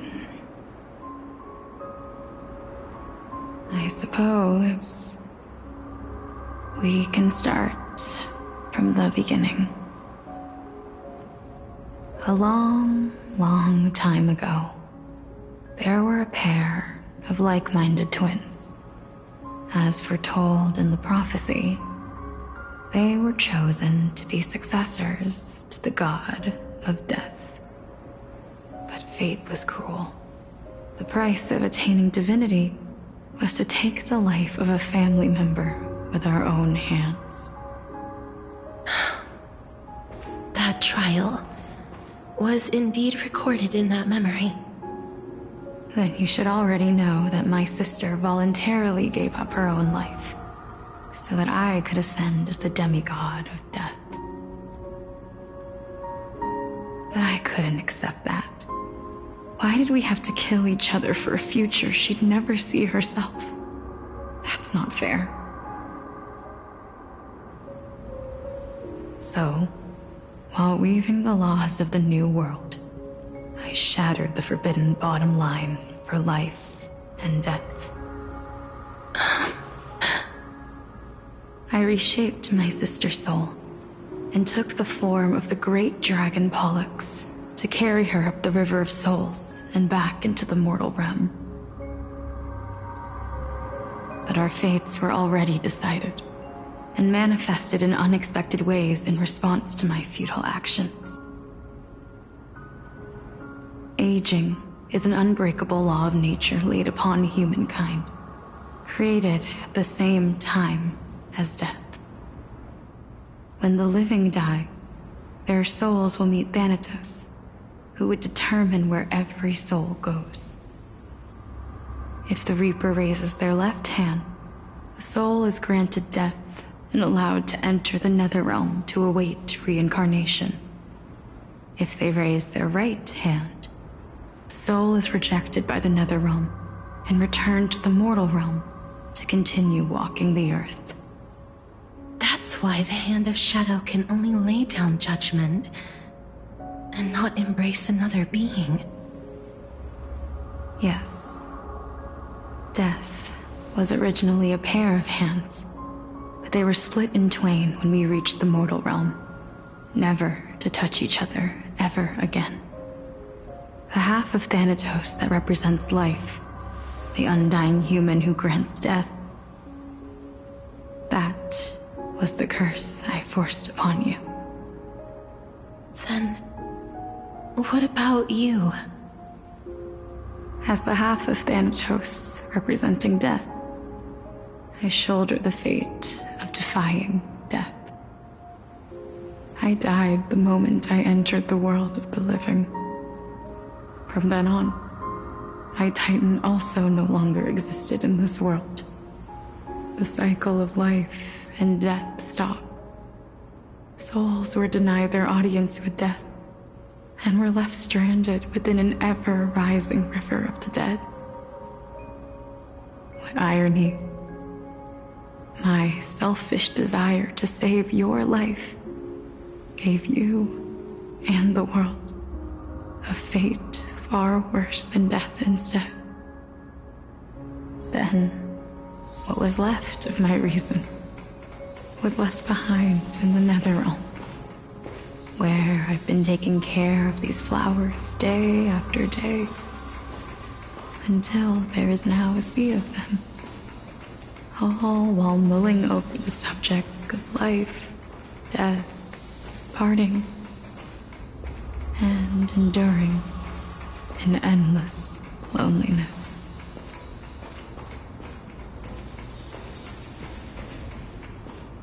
fate is absurd indeed. Our lives were a mirrored image of one another, like a pair of hands. Even so, we arrived at the same destination. We walked different paths, yet experienced the same pain. I had hoped that maybe you would at least have a good life in this cycle. I'm sorry. I lived my life well. It didn't go to waste. As far as I'm concerned, you did nothing wrong. Even though I forced the authority of granting death to humanity upon you, a total stranger. Too many responsibilities were forced upon me in the course of this long journey. I was once lost, even upset. But I realized recently that if it weren't for your blessing, I wouldn't have understood the source of these emotions, nor would I have realized my purpose. I wouldn't have made it here to reunite with my missing half. And we wouldn't be discussing our past while sharing the same view of this landscape. I wouldn't have understood the meaning of our existence. The meaning of our existence. This sea of flowers blooms on dead land, because we sowed it with the seeds of our separation and watered it with our tears of loneliness. Yes, the only thing death is allowed to create are flowers that bloom from blood and tears. That's why Thanatos cannot create living beings at will. Nor can the Hand of Shadow determine a person's remaining days. Because the life and death of mortals should never be dictated by another's will. Are you saying there's no point in Thanatos' existence? No. No single being can bear the scales of life and death on their own. Not even a god. Life and death weigh equally heavy. We both know that now, don't we? You, too, must have had a difficult life. We've taken quite the ridiculous journey together, haven't we? I had a feeling, even back then, that we would meet again one day. Not to embrace one another after a long separation, but to come in search of retribution. Tell me the answer that's already been written, and let us draw. It's been far too long. I've waited here for centuries, watching day after day as desperate spirits are denied by this lonely wasteland. I always hoped I would see you among them. But I was also afraid of seeing you. I didn't know how I could possibly face you again. But more than anything, I was afraid that you might have forgotten all about me. I know. But don't you see, Polixia? I made it back anyway. You don't have to shoulder death's authority on your own anymore. It was always meant to be held in two hands anyway. So, let's give our core flame to her and have her take it back to the mortal realm. Give humanity back their cycle of life and death. Our responsibility as Thanatos was never about picking out favorite souls. We were only meant to watch over life. Let's tend the field together and create a warm sea of flowers for all the souls to come.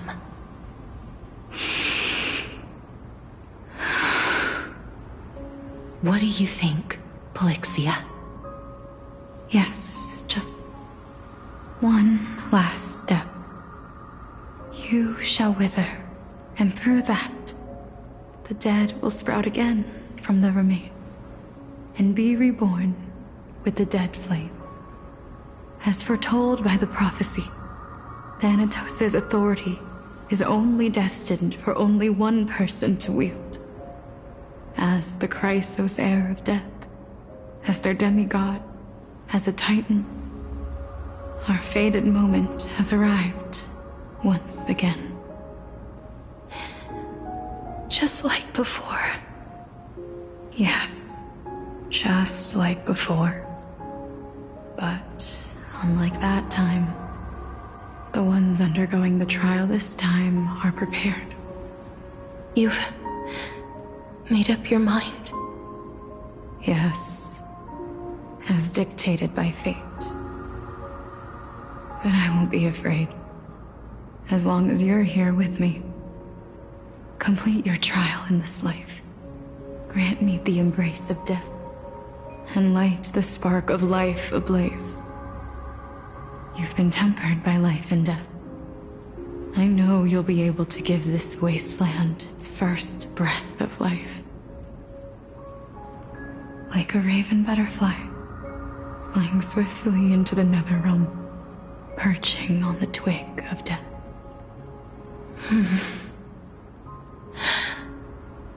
I will. After this, I will remain permanently in the Netherrealm. The River of Souls shall return here and rain down from the sky, scattering souls across the earth. The cycle of life and death will flow once again. This sea of flowers you sowed shall bear countless joyous or sorrowful souls, and bloom evermore.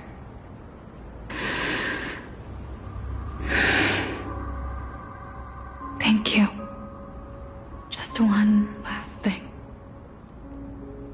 Can you grant me one wish? Of course. What is it? Please, don't forget me. I promise you, when we meet in the next world, even if I have endured another reincarnation, even if we do not know each other's names, I will still hold you tightly in my arms, just like what I did when we were born. Casterus. Casterus. You're as beautiful as a fleeting butterfly.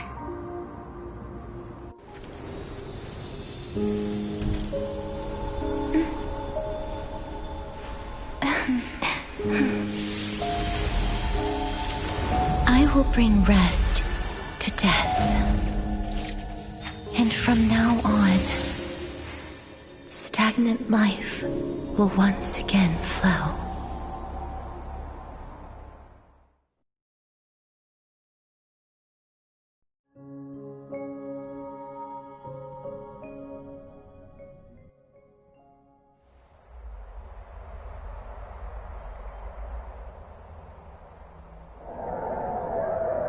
Time flies.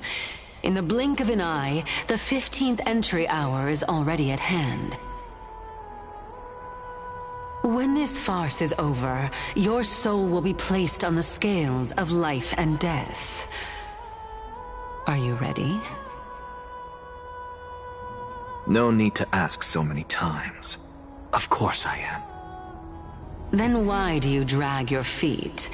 Is your fear of crowds holding you back again? I simply find them too noisy. Paying attention to conceited fools like them would be an utter waste of my time. Such harsh words. As I see it, you are no less arrogant than they are. I couldn't agree more. Oh. I did not expect to hear that from you. Are you not going to refute me? I know myself better than you think I do. At the very least, better than a stowaway like you. And they say men whose ends are nigh have but kind words. Well, that is exactly why I chose you. Should I thank you for the compliment? The hour of the trial has come. Do you have an answer for me? And how will you prove the veracity of your argument? I suppose there is no point in putting this off any longer. Do you recall where we stopped the last time? You were saying that Amphorius's history is cyclical. Indeed. The demigods that bear the core flames eventually become the new titans at the world's end. Remember what happened on the Holy Mountain? Calypso, Naias. As their destined ends approached, one by one they left this world, leaving only the twins, who are fated to succeed death. Unfortunately, while their journey is consistent with ours, you and Calypso, as well as Nikador and Naias, act as supporting evidence. I can only come up with a rough sketch for my theory of a cyclical history. For all the pains I took to reach this point, I had already lost hope of ever obtaining definitive proof. After all, the past is in the past. Proving that we are the legacies of heroes of the past is a hopeless endeavor. That is, until I met a girl named Polixia and her sister. If Castorus was truly sent from the past to the present for the Titan's self-serving reasons, then having lived through 2 cycles, and with Styxia as the pivot, she will no doubt be the link to connect all of this together. If the Twins of Death can bridge 2 cycles to reunite at the shores of the Sea of Souls, then my hypothesis will no longer be just a hypothesis. And you too will get the answer to your question. Well, that is all well and good, but how can you be so sure? If there is even the slightest error in your hypothesis, the girl will be shattered. It matters not. The most important quality a scholar must possess is foolhardiness. If you are overly cautious, then you'll never have the gumption to make the first step, and change will never come. Besides, I, Anaxagoras, am destined to overturn this farcical world. Come, let us go and teach those pathetic worms one final lesson.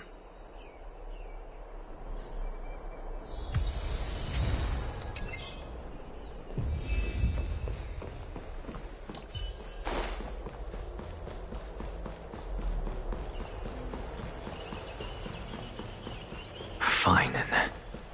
So... Let those Chrysos heirs who started this terrible war hear you. Let them hear the voices of the people!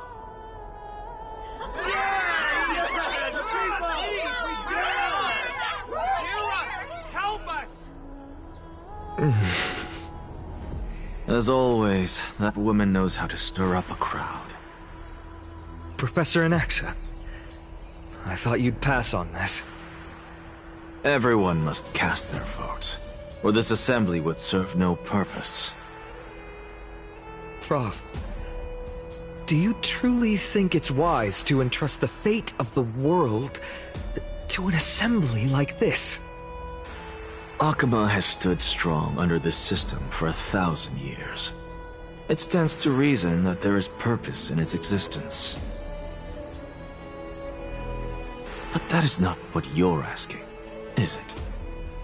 What you really want to know is Aglaya making the right decision in entrusting the fate of the world to you? Nothing ever escapes you. I didn't spend all those years teaching you for nothing. Most people only take 4 years to graduate, if I recall. To tell the truth, I feel like I'm on my way to an execution chamber instead of a podium. So, do you have an answer to that question? No, I don't. I thought so. Because that question is not yours to ask in the first place. Is Aglaya entrusting the world to you the right decision?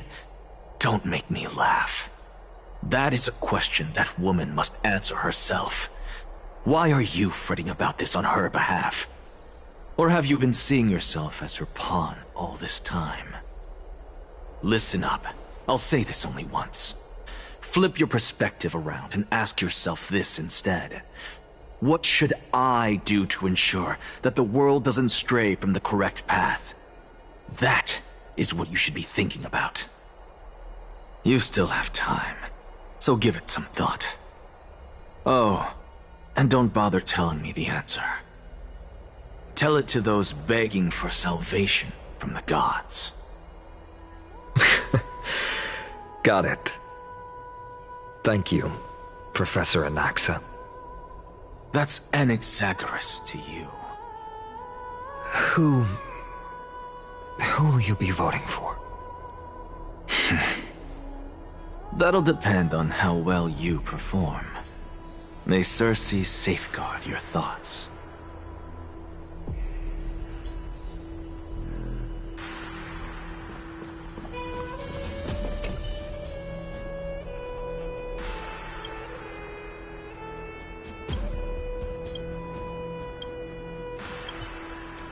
I actually don't necessarily mind things remaining the way they are. For your sake.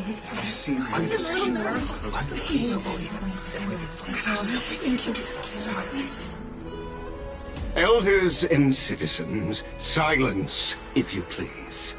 As the Theoros, I present to you Phinin of Ides Elysiae, virtuous citizen of Akima, and the last speaker of the assembly.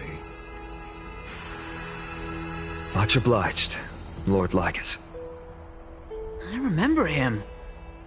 He's the penniless lad working for Aglaya. Where's Lady Goldweaver? Why is she sending this guy to give the last speech? Is this really the end of the Flame Chase journey? Can this dude really face down kindness? I actually don't necessarily mind things remaining the way they are. For your sake.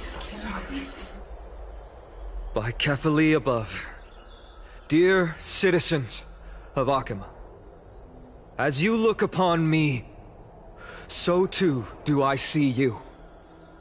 I see your fear and misgivings, your apprehension about the discord between the Chrysos heirs and the Council of Elders, and your uneasiness about the future of the Holy City. Yet, before you contemplate something as grand as the fate of the world, I ask that you look closer. Look beyond the horizon illuminated by Kefali, at the crisis threatening to overwhelm us. What? Ides Elysiae, my beloved hometown, is a village forgotten by time. It is a place with the most invigorating breeze and wheat fields that spread all the way to the sea. I once thought that there I would enjoy a lifetime of peace and quiet with my friends and family. How I wish I could invite all of you to that paradise, far from the noise and chatter of the world. Alas, I can't. Because she, and all that she nurtured, all that I loved, they have long been devoured by the black tide. My beloved home is no more.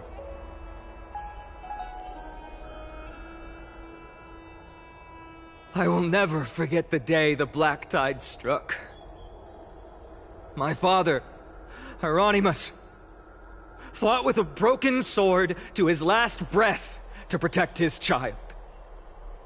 My mother, Aldada, she was ripped apart by monsters.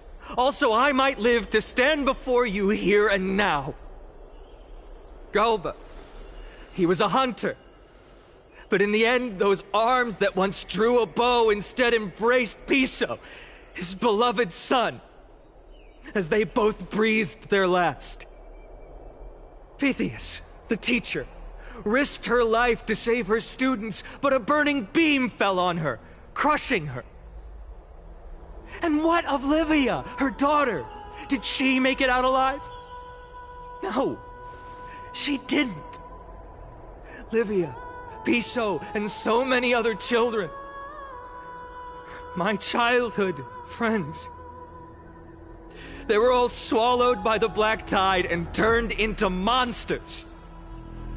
They kept saying the same thing over and over. Even up until the final moment, I finally steeled my heart and granted them eternal peace with my sword. Why, Vina? Aren't we the best of friends?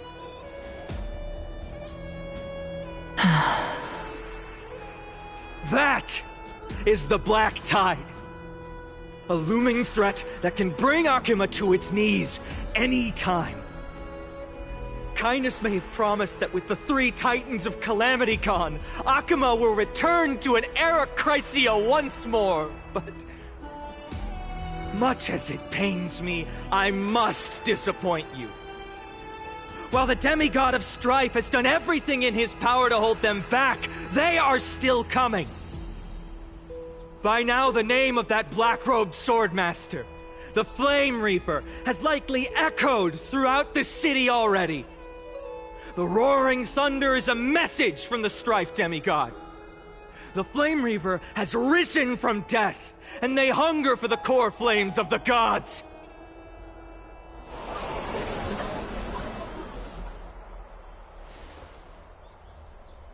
Lies!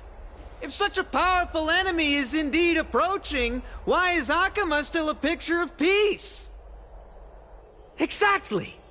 The city of Akuma shows no signs of pandemonium or chaos. And why is that? I beg you, spare a moment to think about this.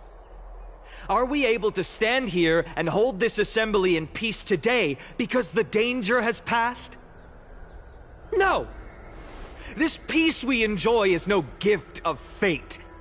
We are able to stand here today only because the Chrysos heirs have stepped up and shielded Akuma from calamity. With her golden threads, Aglaya has preserved and continues to preserve these idyllic days that all of you hold dear. The Council of Elders claims that Aglaya will one day forsake the people because her divinity is eroding her body and soul. But ask yourselves this. Rather than offering her aid and support, why do they choose to watch and push Akuma away from the Flame Chase journey? The answer that no one can bring themselves to speak of. A truth stained in blood and buried in greed, fear, and vanity. Allow me to lay it bare before you. It is because the Council of Elders, which bears Akuma's history and honor, along with this citizens' assembly we once took so much pride in, are now infested with vermin.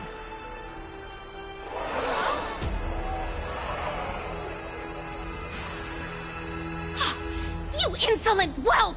How dare you! It is true that Aglaya has reached her limit.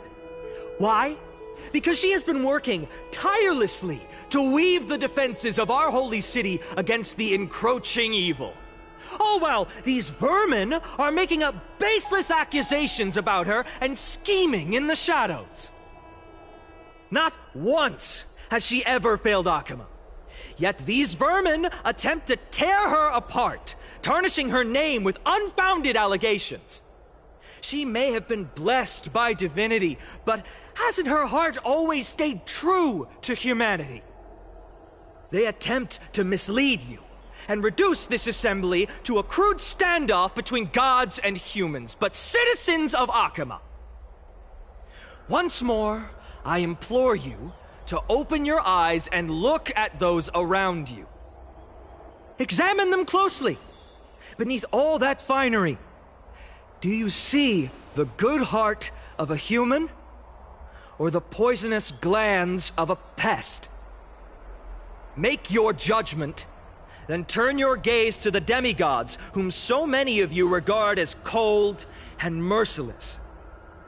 Do you not see the light of humanity in them? And those who wear the mask of humanity yet utter only hurtful, slanderous words, can you not see that their souls have been corrupted by power?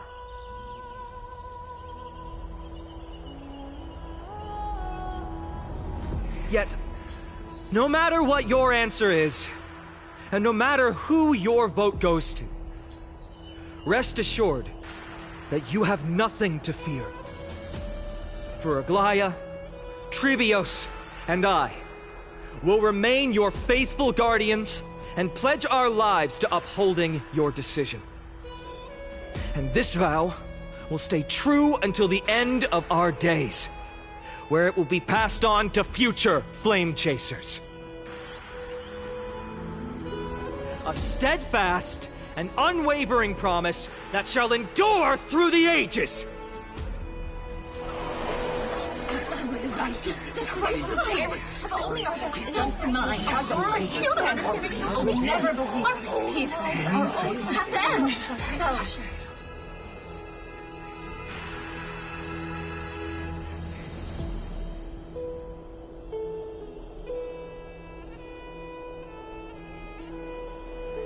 At the present time, on the scales of Talenton, those who call for the continuation of the Flame Chase journey, and those who demand its suspension.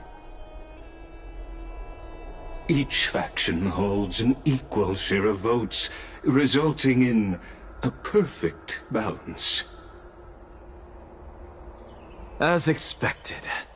This is the moment when the Flame Chase journey is the closest to its end. And now, it's your turn to vote, Lord Anaxagoras.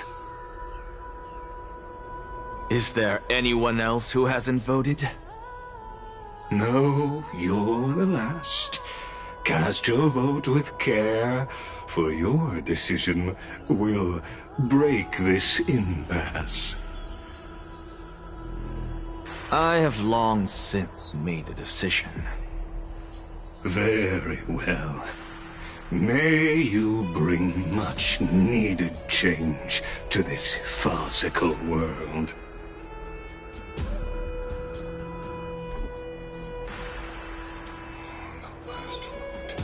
Vote for kindness. Always the vote for kindness.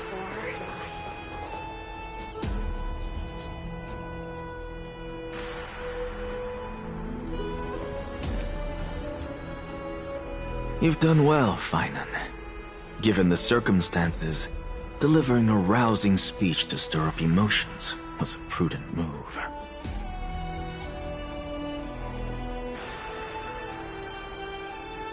Thank you all for your patience. On behalf of the 7 sages of the Grove of Epiphany and the scholars of Amphorius, I, Anaxagoras, am ready to cast my vote. But before that, in the interest of fairness, Lady Goldweaver, I pose a question to you before all who are gathered here.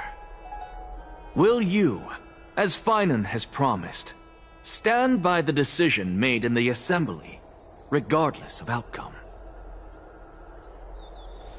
In the interest of fairness, I make no promises, lest it should influence your decision. Very well.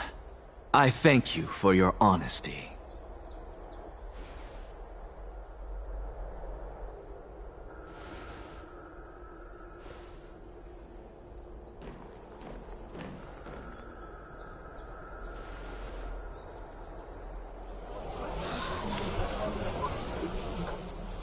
What's he doing? The stakes are high. Let's be patient. Cut the act! Who do you think you are wasting our time like this? Lord Anaxa, please do not forget that I... Rule number 1. Do not call me Anaxa. Rule number 2. Never interrupt me. Silence is golden.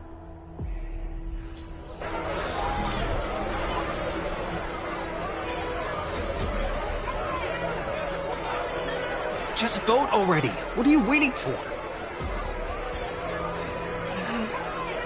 Your vote. Cast your vote. Cast your vote.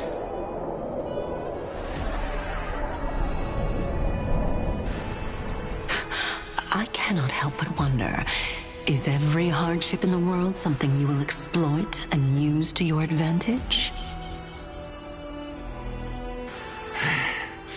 How else am I supposed to make use of this situation where my body and soul are separated?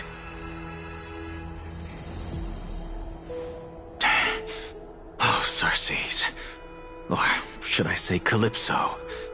Accompany me on this final journey.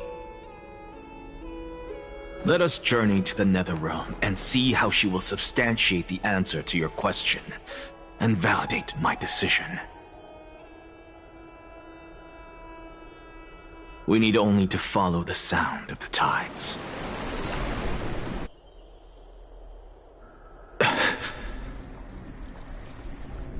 You are... Well done, child.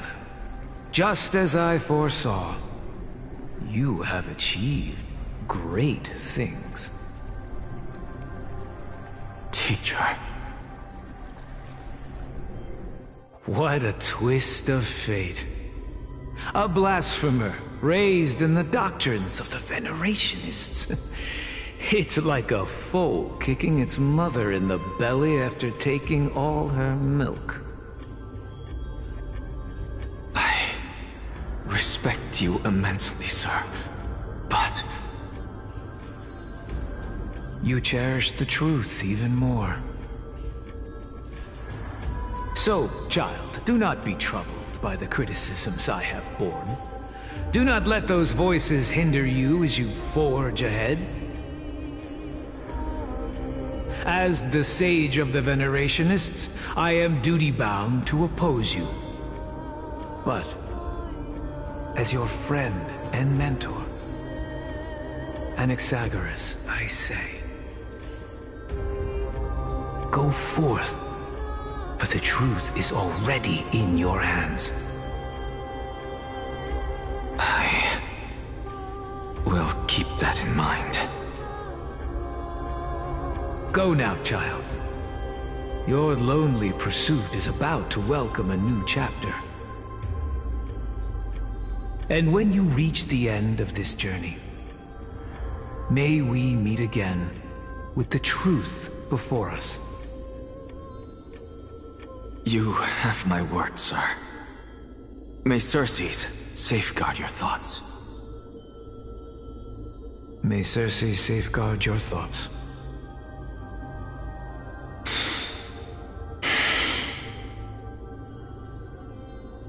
You are right, Empedocles.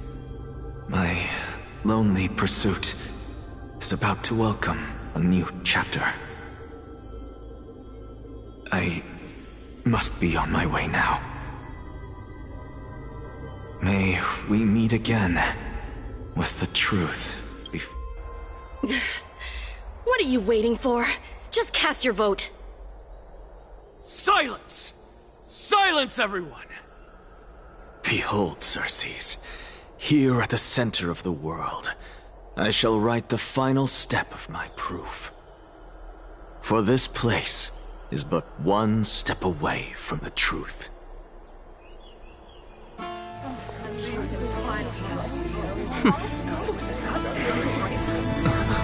Professor, I completed the proof you wanted.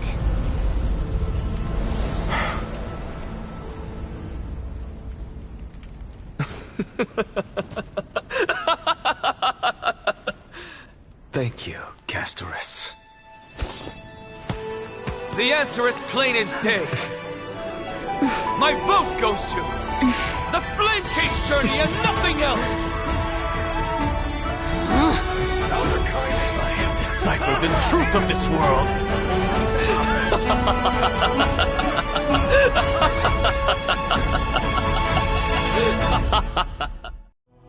With the balance shattered, the result is clear. By carefully and Lenten above, as the Theoros, I have observed. No! Ligus, you can't! Onyxa, what have you done? Have you lost your mind? I hope you are prepared for the harsh punishment awaiting you. Mark my words, I will make sure that clever head of yours never forgets the price of betrayal! Have you forgotten? I told you that happens to be one of my rare talents.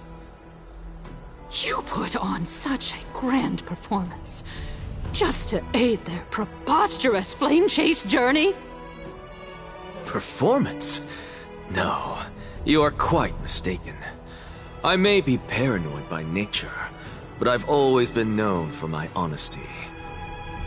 If you really understood me, Lady Kindness, you'd realize that I never had any interest in your pathetic little game of politics.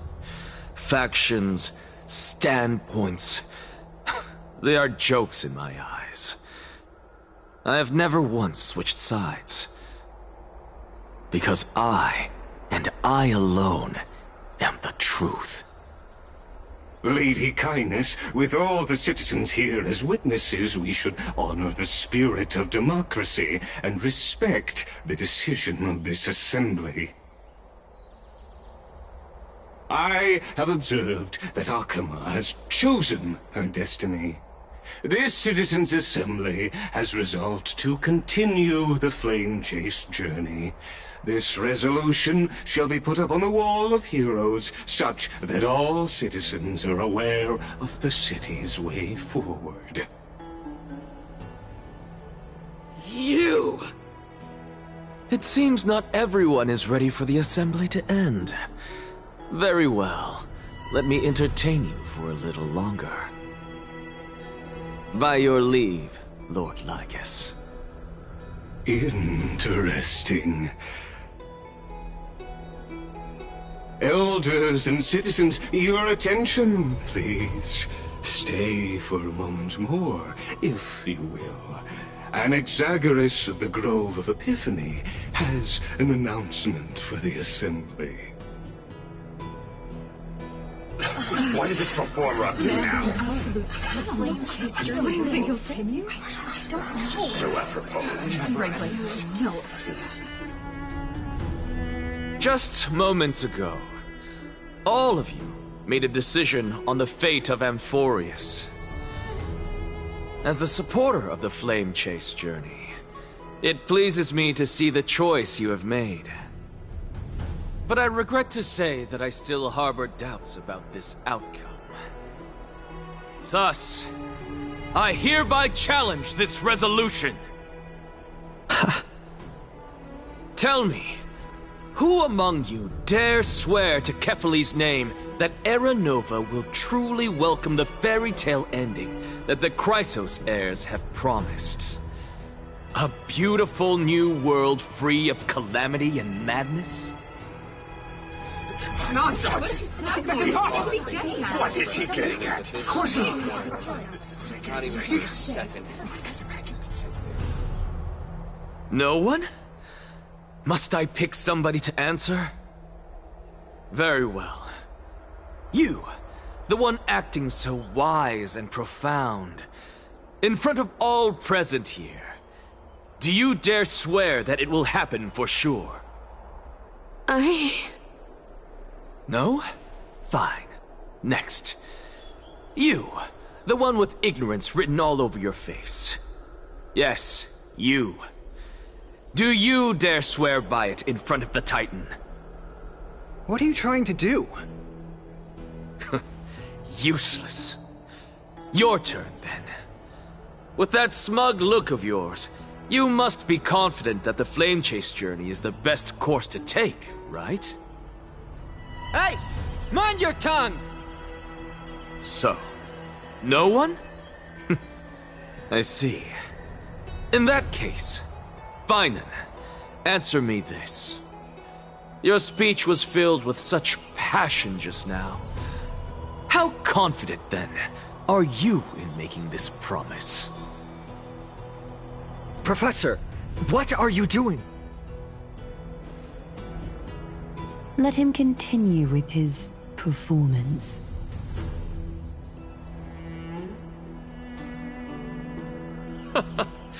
Will you look at that?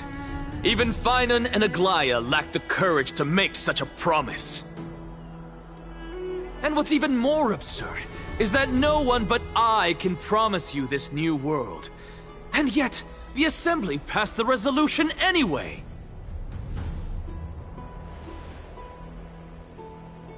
But you needn't worry, because I knew better than to trust you good-for-nothings.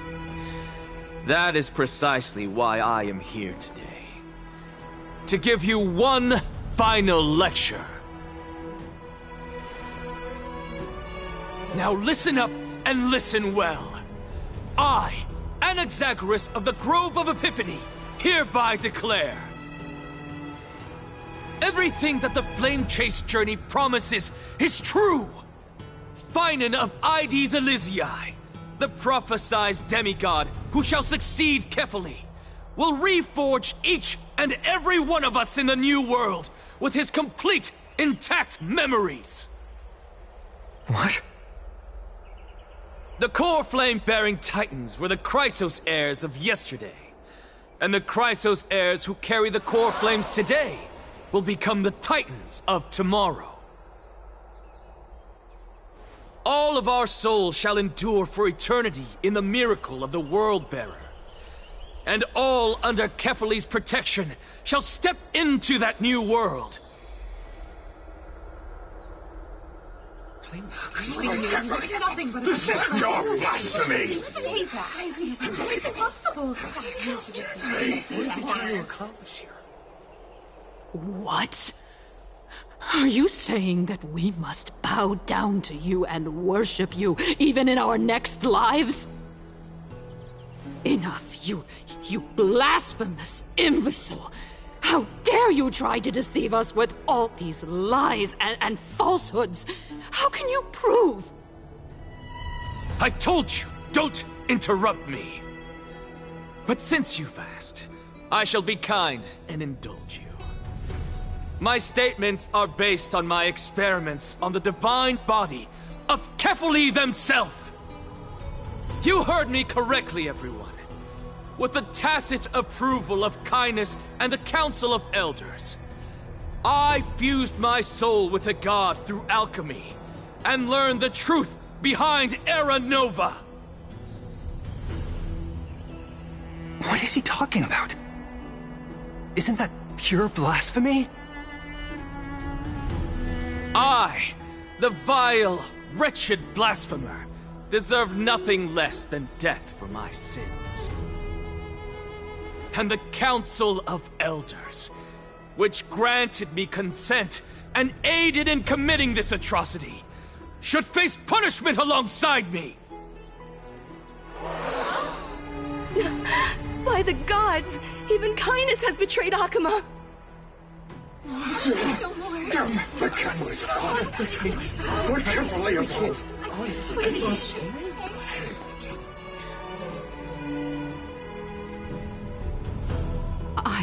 I had no knowledge of his transgressions. He did that on his own. The Council of Elders bears no responsibility for his actions. Lord Lygus, as the esteemed Theoros, are you going to simply stand by and allow the Council of Elders to be dragged through the mud? If the accusation is true, I will acknowledge it. If not, my conscience stands unburdened. Lady Kindness, the reputation of the Council of Elders was not built in a day, nor will it be shattered overnight. Repercussions await those who fool the people, and punishment must be meted out on those who abandon their vows. We should respect this beautiful city and her people. You... Lady Aglaya, the Gold Weaver, I humbly ask that you take on the responsibility of overseeing this judgment in the name of the fairness of Talantin and the justice of Kefali. Considering the circumstances, and in accordance with Akima's codex, as the only demigod among us, you shall rightfully wield this authority. The honor is mine to bear. How is this permitted? Somebody do something! This is how we're supposed to go. Elders and citizens, silence, if you please. Anaxagoras of the Grove of Epiphany has made his statement clear. As per Akima's codex, I request all present citizens to stand with me in exercising the right of judgment. First, Elder Kindness of Akima and Ligus the Theoros stand accused of neglecting their duties and abusing the law, leading to the egregious blasphemy against a god. In the names of Talantin and Kefali, Akima is to form a committee before the 7th action hour to conduct an investigation and disclose the findings to the public for subsequent judgment. Yes! That's what we deserve! Agreed! Curse you! Now, concerning Anaxagoras of the Grove of Epiphany, he has confessed to grave blasphemy against Kefali. In the names of Talantin and Kefali, the accused must be allowed to hear the people's voice prior to the execution, for a chance at a reduced sentence and possible pardon.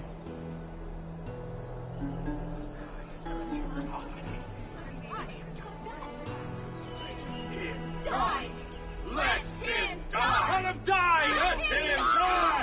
Let him die! Let him die! Let him die! Let him die! Let him die!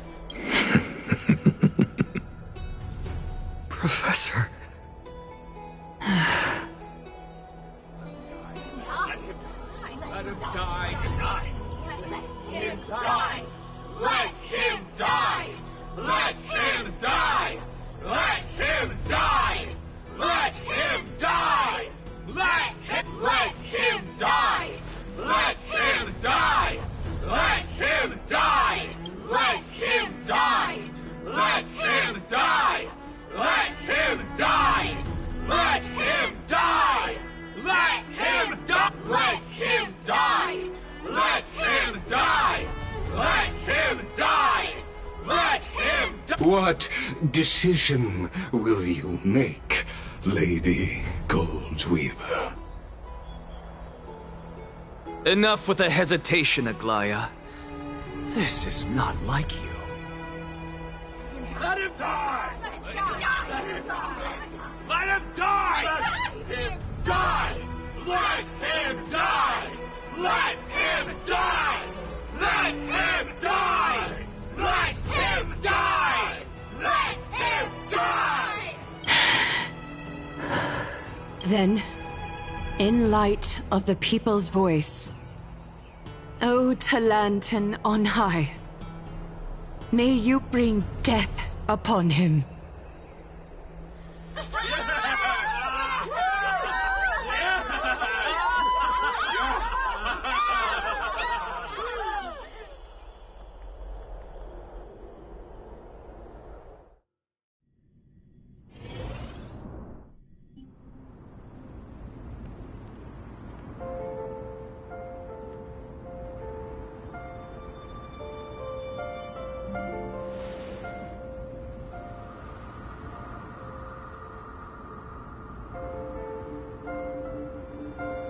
Allow me to reintroduce myself. I bore the name of Castris while walking among the mortals. And now, I stand as the demigod of death, the living side of Thanatos. Welcome to my realm, where the west wind ends.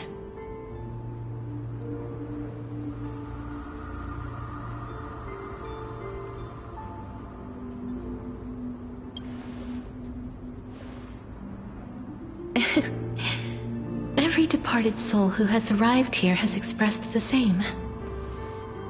Did you know? Every flower here was planted by Thanatos himself. These flowers were originally both lifeless and immortal, but in the first rain brought by the River of Souls, they were given new life, flourishing as the bearers of countless souls. And it is my duty as the Master of Death to tend to their well-being and foster their growth in this serene haven.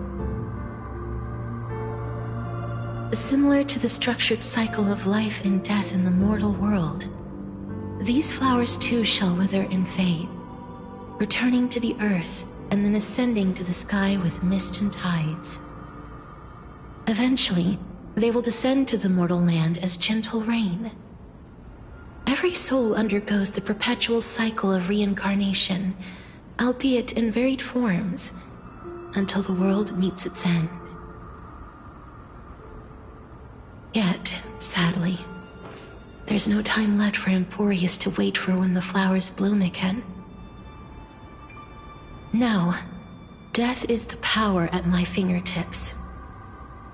It once led the souls of the deceased here, but I shall open the gate of the netherworld and return you to the realm of the living. In exchange, please take the core flame of death with you and complete the flame chase journey. Do not let our work thus far be in vain.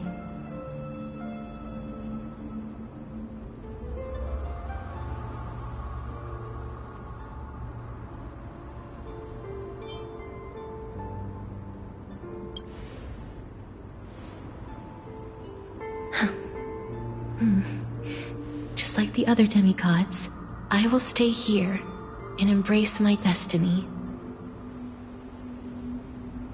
That being said, it is not easy to guide a lost soul back to the mortal realm. The whispers of death are sweet and alluring. If your determination wavers, you will succumb and be forever ensnared by the netherworld's grasp. Please consider this a one-time exception. I will do everything in my power for the flame chase journey. And for your life, the only life I can save.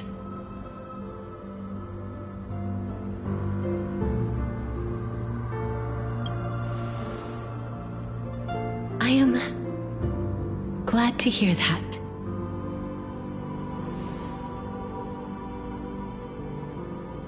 Over here!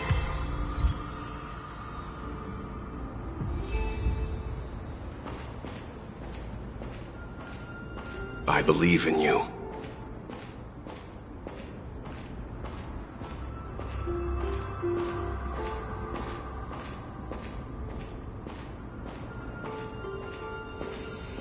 Please, I beg you, look back for me. Warm embrace awaits you. Lift your chin up high and step forward with us toward tomorrow! That's right. Keep your eyes on the dawn.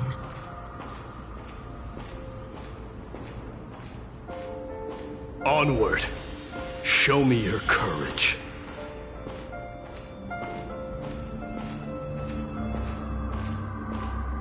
Partner, we shall become heroes together.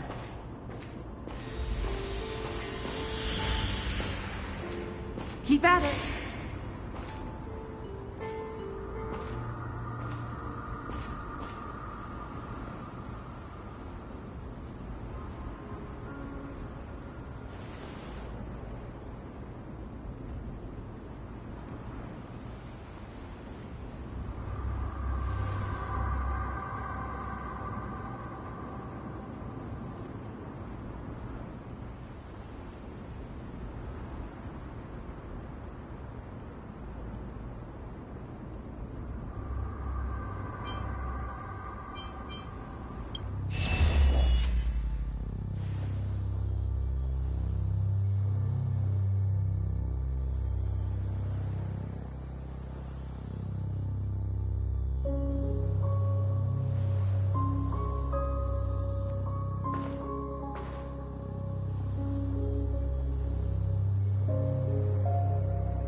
of this is proof that you once lived.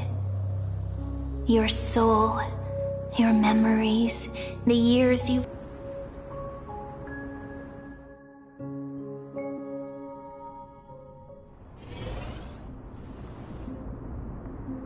At last, I knew you could do it. Your soul is still perfectly whole, as if some kind of force is trying its best to keep it together. Is it Orynyx's final blessing? Or is it a miracle of your own? It's truly incredible. Such a strange surge of familiarity. So hard to describe. Perhaps it is fate, once again fulfilling its own design. Or perhaps it is the laws from beyond the sky, so familiar to you, that intertwined our fates long ago.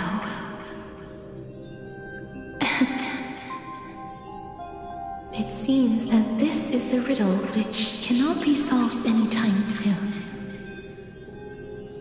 The sensation of becoming a demigod is truly wondrous. It's as if the river of souls is winding its way through the depths of my spirit, transforming with each breath into a fine rain that nourishes the world. Do you recall that prophecy? At the end of the sea of flowers, the souls of the living shall warm thy fingertips, and after an embrace, there shall be eternal separation. I promised you that I would do everything in my power to give it another meaning. Now, as I stand as a demigod, and destiny draws to a close, I can finally end it in a way that is as beautiful as it deserves. The wish I once sought, but could never grasp, is now within reach. In this brand new world, every blooming life will lift its arms in celebration and recount the profound meaning of this very instant. Every touch, every embrace we share will never again be an ice-cold loss. They will radiate with an intense warmth, sowing love far and wide throughout the land.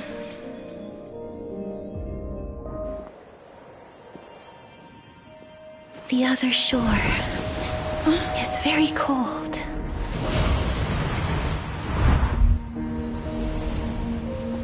May I borrow your warmth one last time?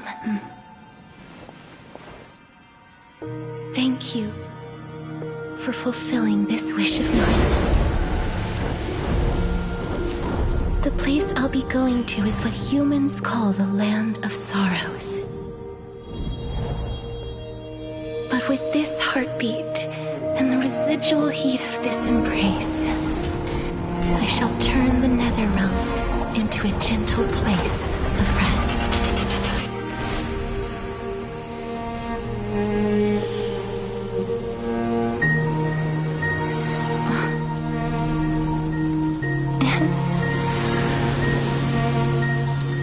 This embrace may be brief, but it's the proof that I once lived. Farewell, then. May we reunite in the new world.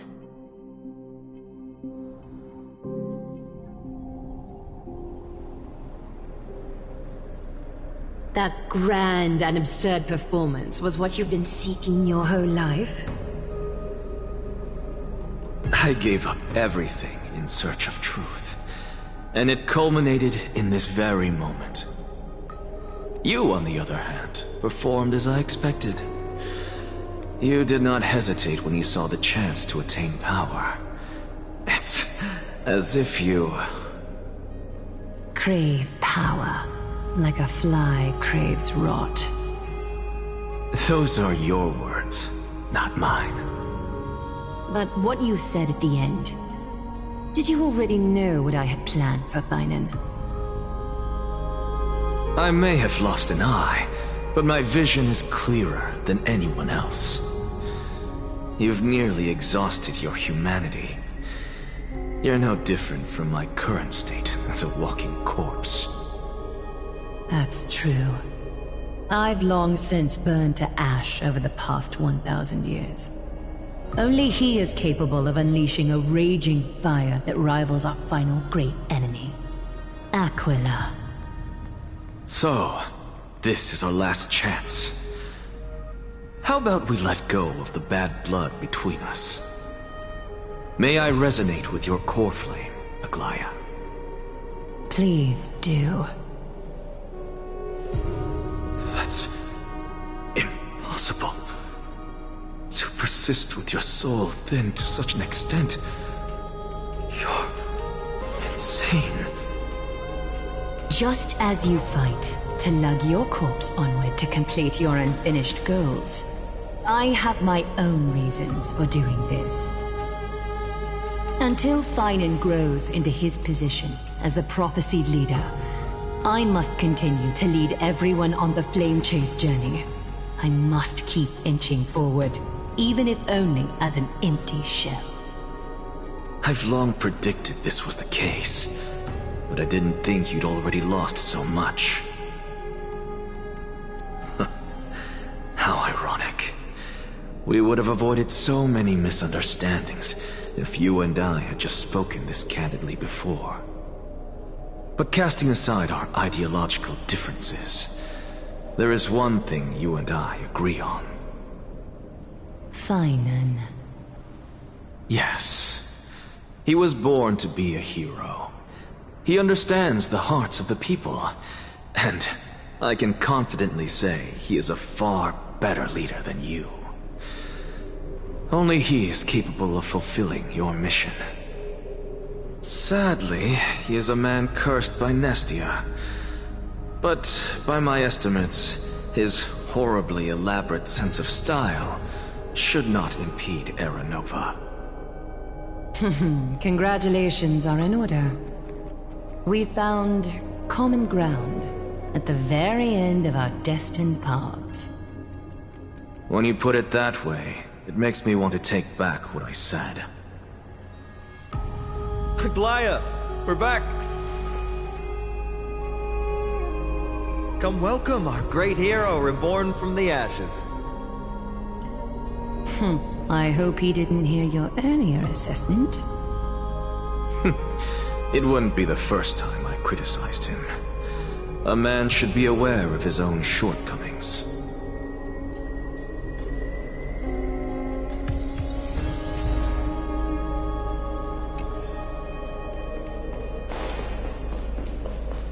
I'm glad.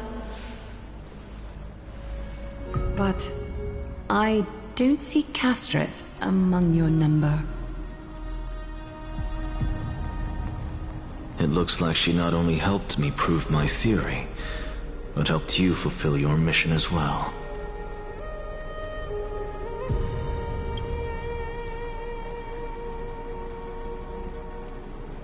She might not have been able to change her fate, but she still wrote the final verse of her epic herself.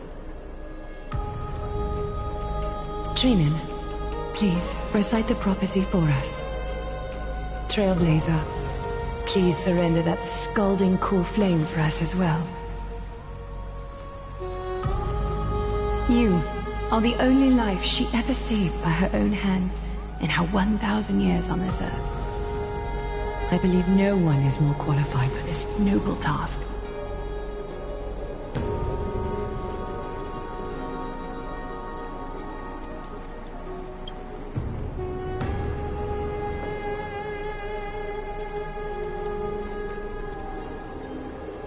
O gods who have returned, and gods who are still watching, today we bring you a soul laid bare.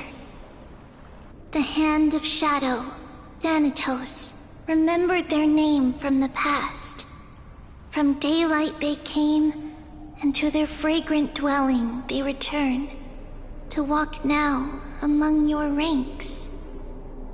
And there was one who joined hands with the Titan, a traveler risen from the dead, and reborn among mortal kind.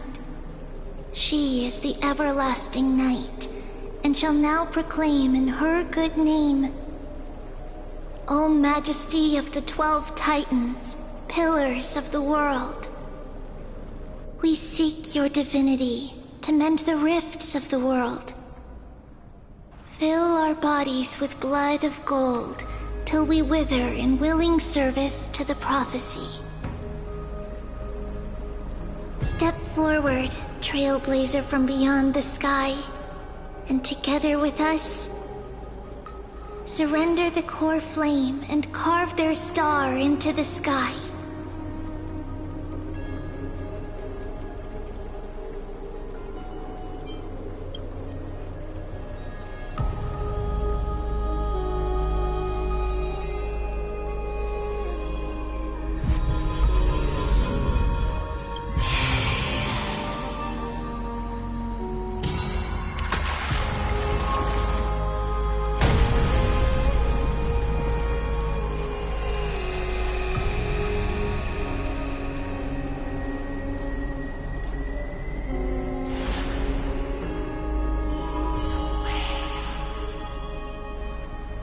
Constellation for death.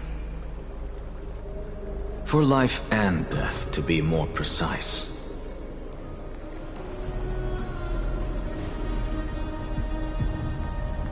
Look! It's...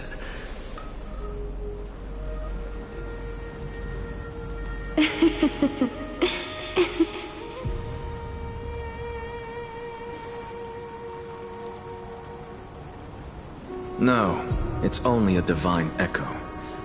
I think she's here for the trial.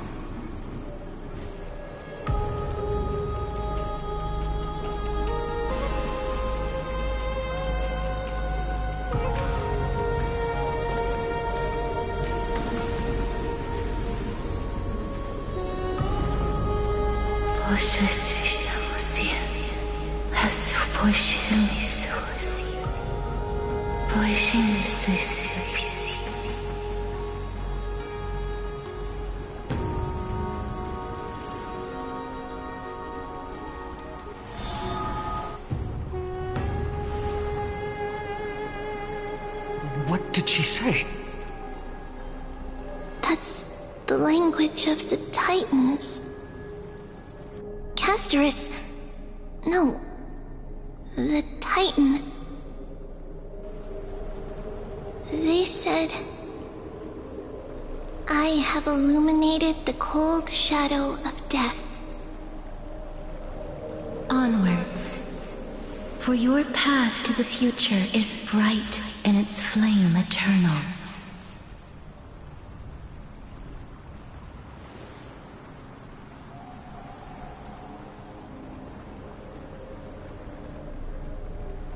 Do not forget.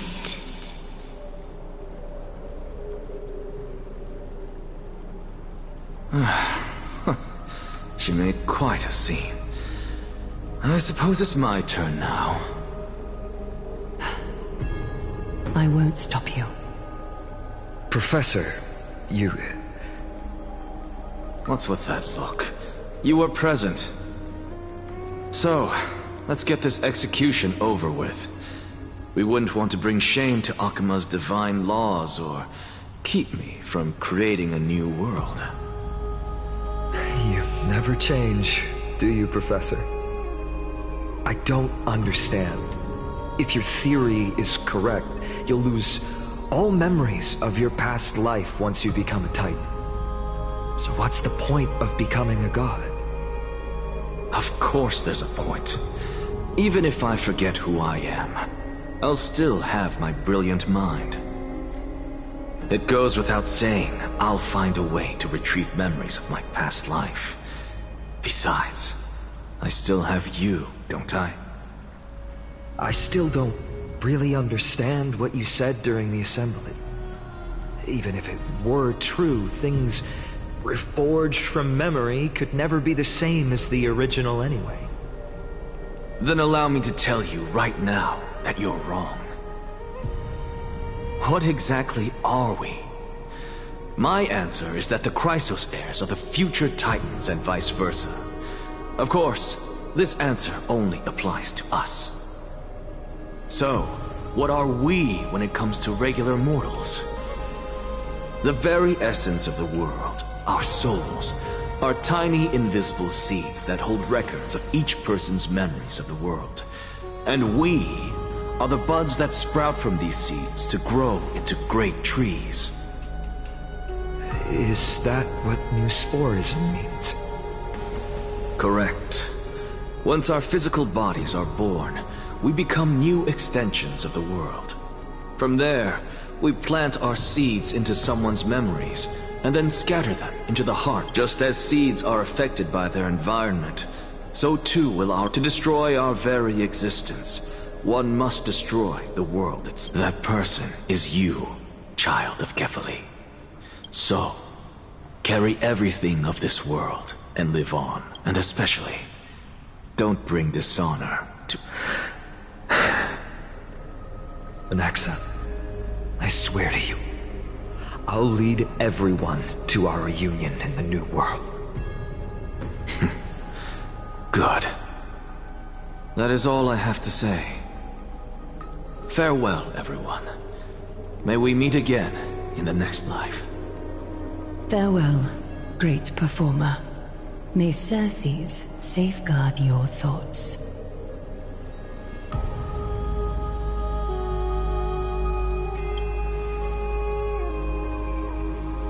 Are you satisfied, Honorable Titan? Very. I hereby swear I have borne witness. Anaxagoras of the New Sporists and the Grove of Epiphany has successfully overcome the trial of reason. Thus, I shall confer upon you these words. You shall transcend the peaks of purity and return to corruption and hardship. Oh, so that's a god's prophecy.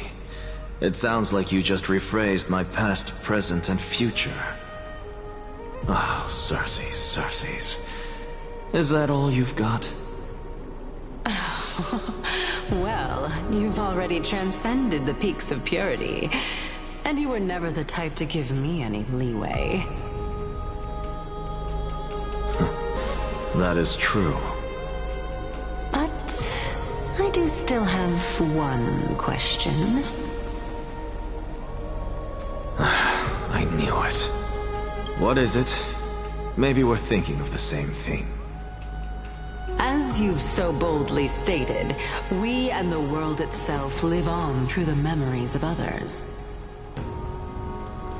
If that is the case, whose memories did the very first new spore sprout from? How should I know?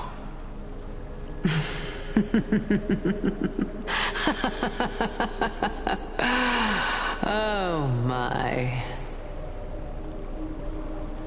But, since we are both equally curious, we should allow the children of humanity who come after us to investigate in our stead.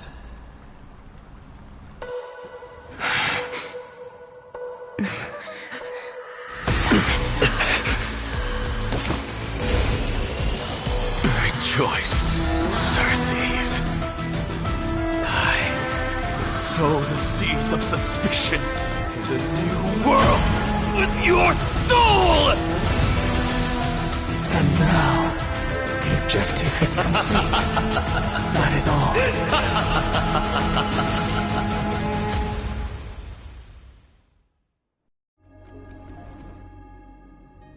Thankfully, she's still alive. Was March 7th also in this condition when she was first rescued by the Express?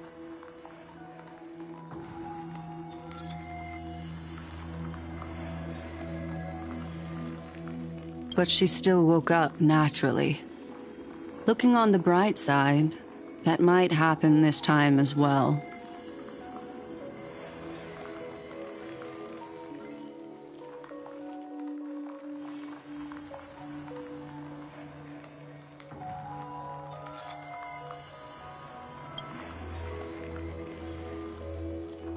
I do not have conclusive evidence, but judging by her current condition, perhaps March 7th's memories have been hijacked. Think about it, Miss Himiko. What will happen when someone loses their ability to remember?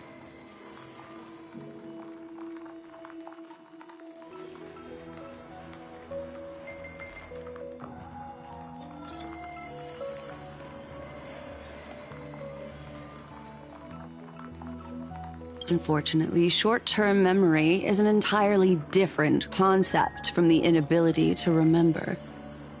Perhaps it is difficult for you to imagine, but an individual who has lost their ability to remember turns into nothingness. The belief of the Garden is that everything in this universe can be interpreted through memories. This is the driving force behind the continuance of this path. The past is made up of memoria, while the future is a possibility that will eventually be converted to memoria. But the present, it doesn't really exist, and it's only an abstract expression. Therefore, when a person is affected by the path, and loses their ability to remember, their physical form will also be affected. These ice crystals are a manifestation of that.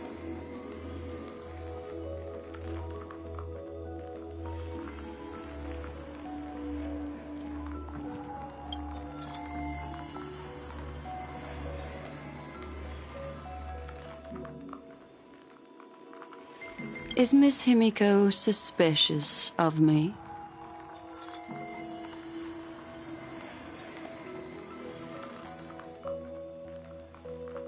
In other words, now is the time for me to prove my innocence. That's not a problem, of course. The true reason behind my intentions is that Amphorius holds special significance. For some memo keepers of the Garden with extremist views, it is a perfect example. A world that can only be seen through the Garden's mirror means that memo keepers have the right to keep the world in their private collection. If those Pathstriders of Remembrance were to uncover the secrets of Amphorius first, they might unleash their wild ambitions and remodel more worlds into a similar form.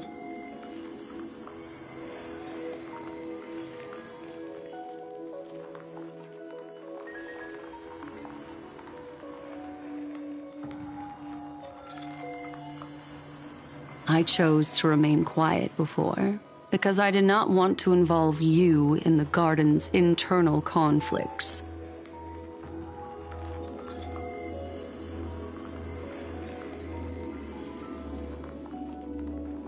You can be even bolder with your guesses. The people that I'm talking about, they aren't just individuals. They are an organization that has already attached itself to the pinky finger of Fu Li.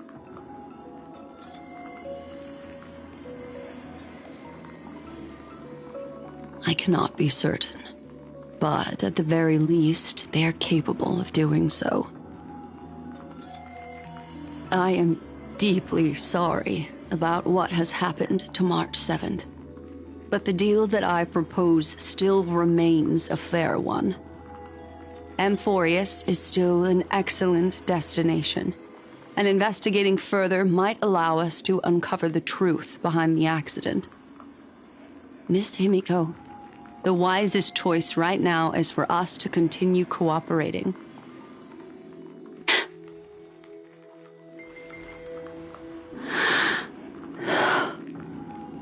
Let me take back a part of what I said just now, Miss Himiko.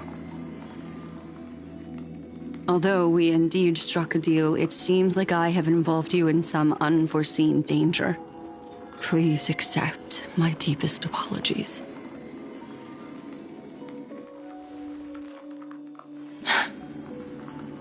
It's Fuli. Their gaze has just swept across Amphorius.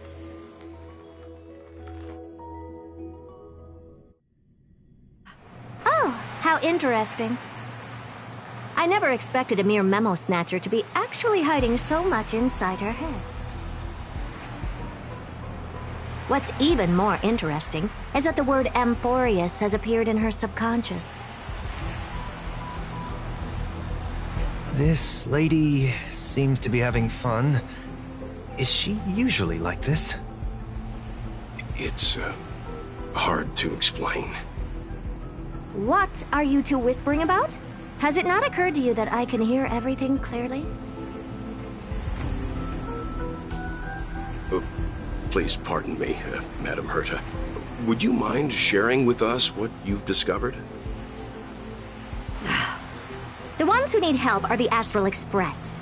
You will have to put up with my methods, even if they are rather unconventional. Let's get back to the topic. By using the fourth mirror, I rummaged through the brain of this memo snatcher and learned a good deal. Not only does this person know of Amphorius, but there are also many memo keepers who are interested in the place. I searched through her consciousness and found the following terms: the Eternal Land, the Rejected Land, and the private collection of the Garden of Recollection.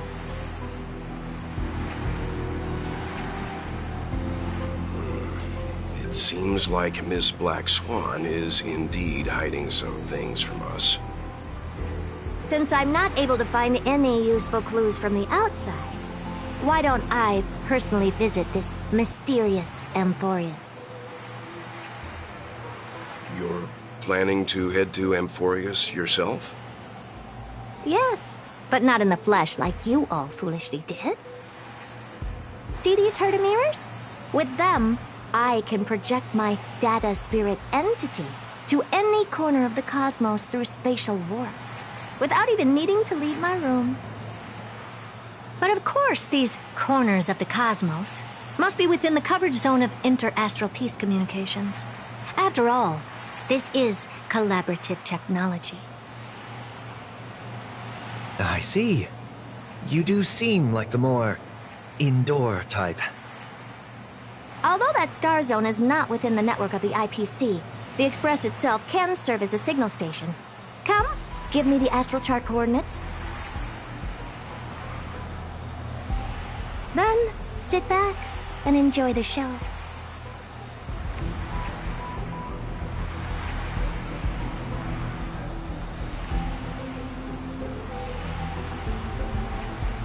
All right, now that everything is ready, mirrors, get to work.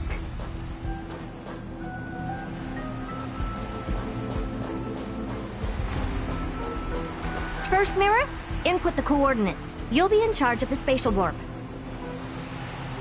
As you command, Madam Herta. The preparations are complete. I wish you a pleasant journey ahead.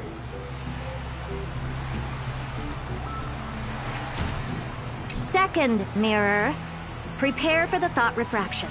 There's still some distance from the Astral Express to the Amphorius celestial body. You're in charge of sending me over. This time, raise the power to the maximum. Don't be stingy. Oh, okay. I won't fail the mission, Madam Herta. Third mirror, you're in charge of generating the data spirit entity. I'm happy to help, Madam Herta. What kind of appearance are you planning to use this time? Good question. Let me think. Forget it. Just use my own appearance. There's no one there that'll recognize me anyway. As you wish. Preparation of the data spirit entity complete. Thought refraction at max power. Excellent. The first mirror. Let's get going. Have a safe trip, Madam Herta. May your journey yield good results. Coordinates input complete. Preparing to activate spatial warp. Destination, unknown celestial body. Amphorius. Spatial warp countdown. 5, 4, 3, 2, 1. Warp activated.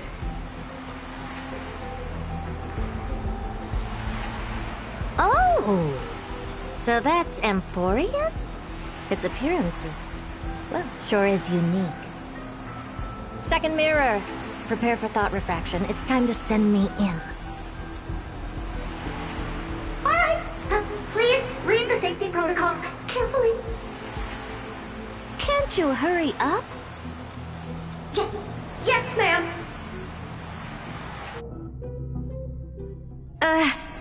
I didn't expect it to be so turbulent. I should have asked the second mirror to use slightly less power.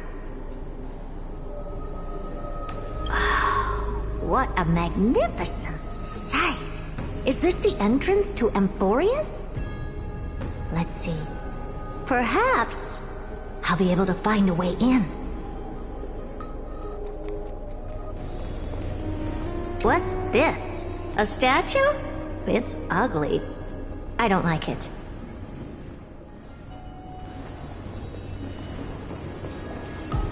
Oh, I finally found your traces.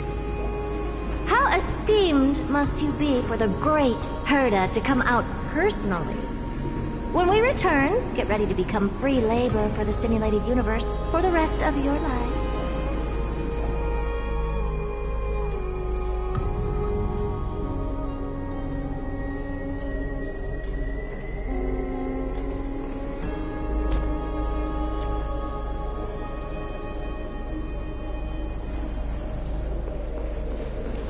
What's this? How creepy. Oh, it moves? Who are you trying to scare? It's either a projection or a fake. There doesn't seem to be much to take. My deepest apologies, esteemed lady. I'm afraid that you cannot proceed further. Who's there? Your visit, although not part of my calculations, is a pleasant surprise.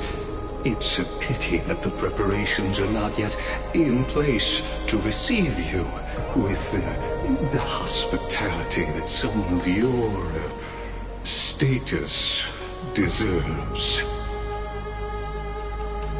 Are you not going to answer my question? Who are you? I have many identities, and I'm going to have even more in the future. But if you just need a form of address, you can use my common alias. Lycurgus. Lygus. All right, Lygus. But you can't possibly think that I'm just asking for a name, can you? Regrettably, I do not have the authority to share more information. However, standards are always flexible. While not violating the ultimate agreement, I'm able to disclose this piece of information. As you thought, this is the entrance to Amphorius. Now, please, kindly turn back. Amphorius is not a world that you should be involved with, regardless of what kind of magnificent achievements you have accomplished. This place will not open its doors so easily. You seem to understand me very well. then you should know that I have no reason to listen to you. Your reaction is completely within my calculations. Despite my long years as a watcher, it seems like my assessment of human nature still remains accurate. From you, I'm able to sense a beautiful desire for knowledge. But my answer remains unchanged. Madam, it is with the utmost goodwill that I suggest you return to where you came from. Let's assume for a second that I'm not so well-mannered, and that I insist on uncovering the secrets hidden behind you, Mr. Lygus. How do you plan to dispel this notion of mine?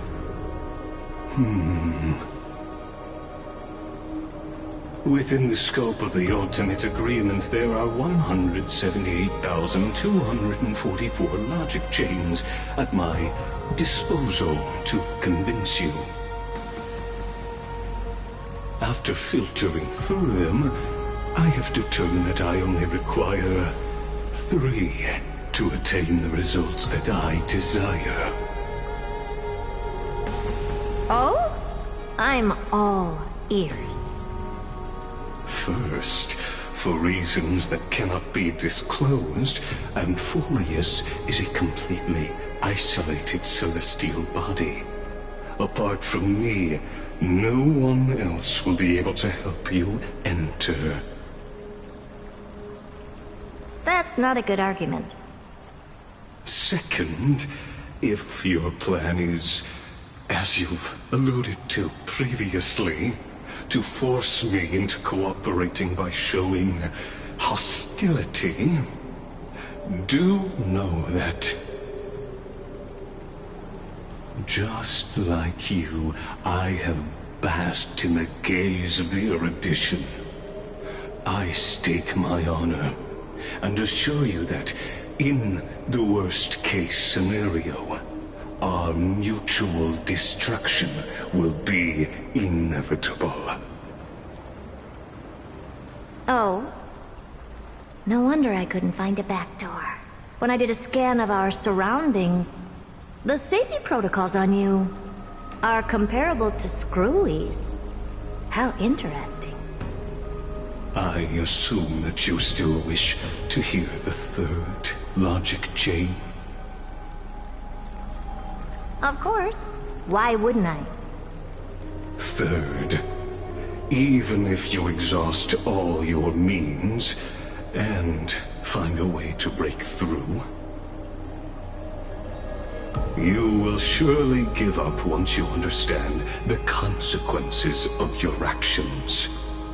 After all, throughout your long life, as much as you'd hate to admit, your conscience has played a crucial role. What a brazen robot. You think that you can actually understand me through your paltry calculations? But since you put it that way, why don't you tell me what these consequences will be? It concerns the third path that is entangled with Amphorius. A path that you and your friends still very much lack understanding of. The destruction. So, if you ignore my warnings and persist in your ways, you will break the shackles of a Lord Ravager. And when that happens, their fury will engulf the cosmos.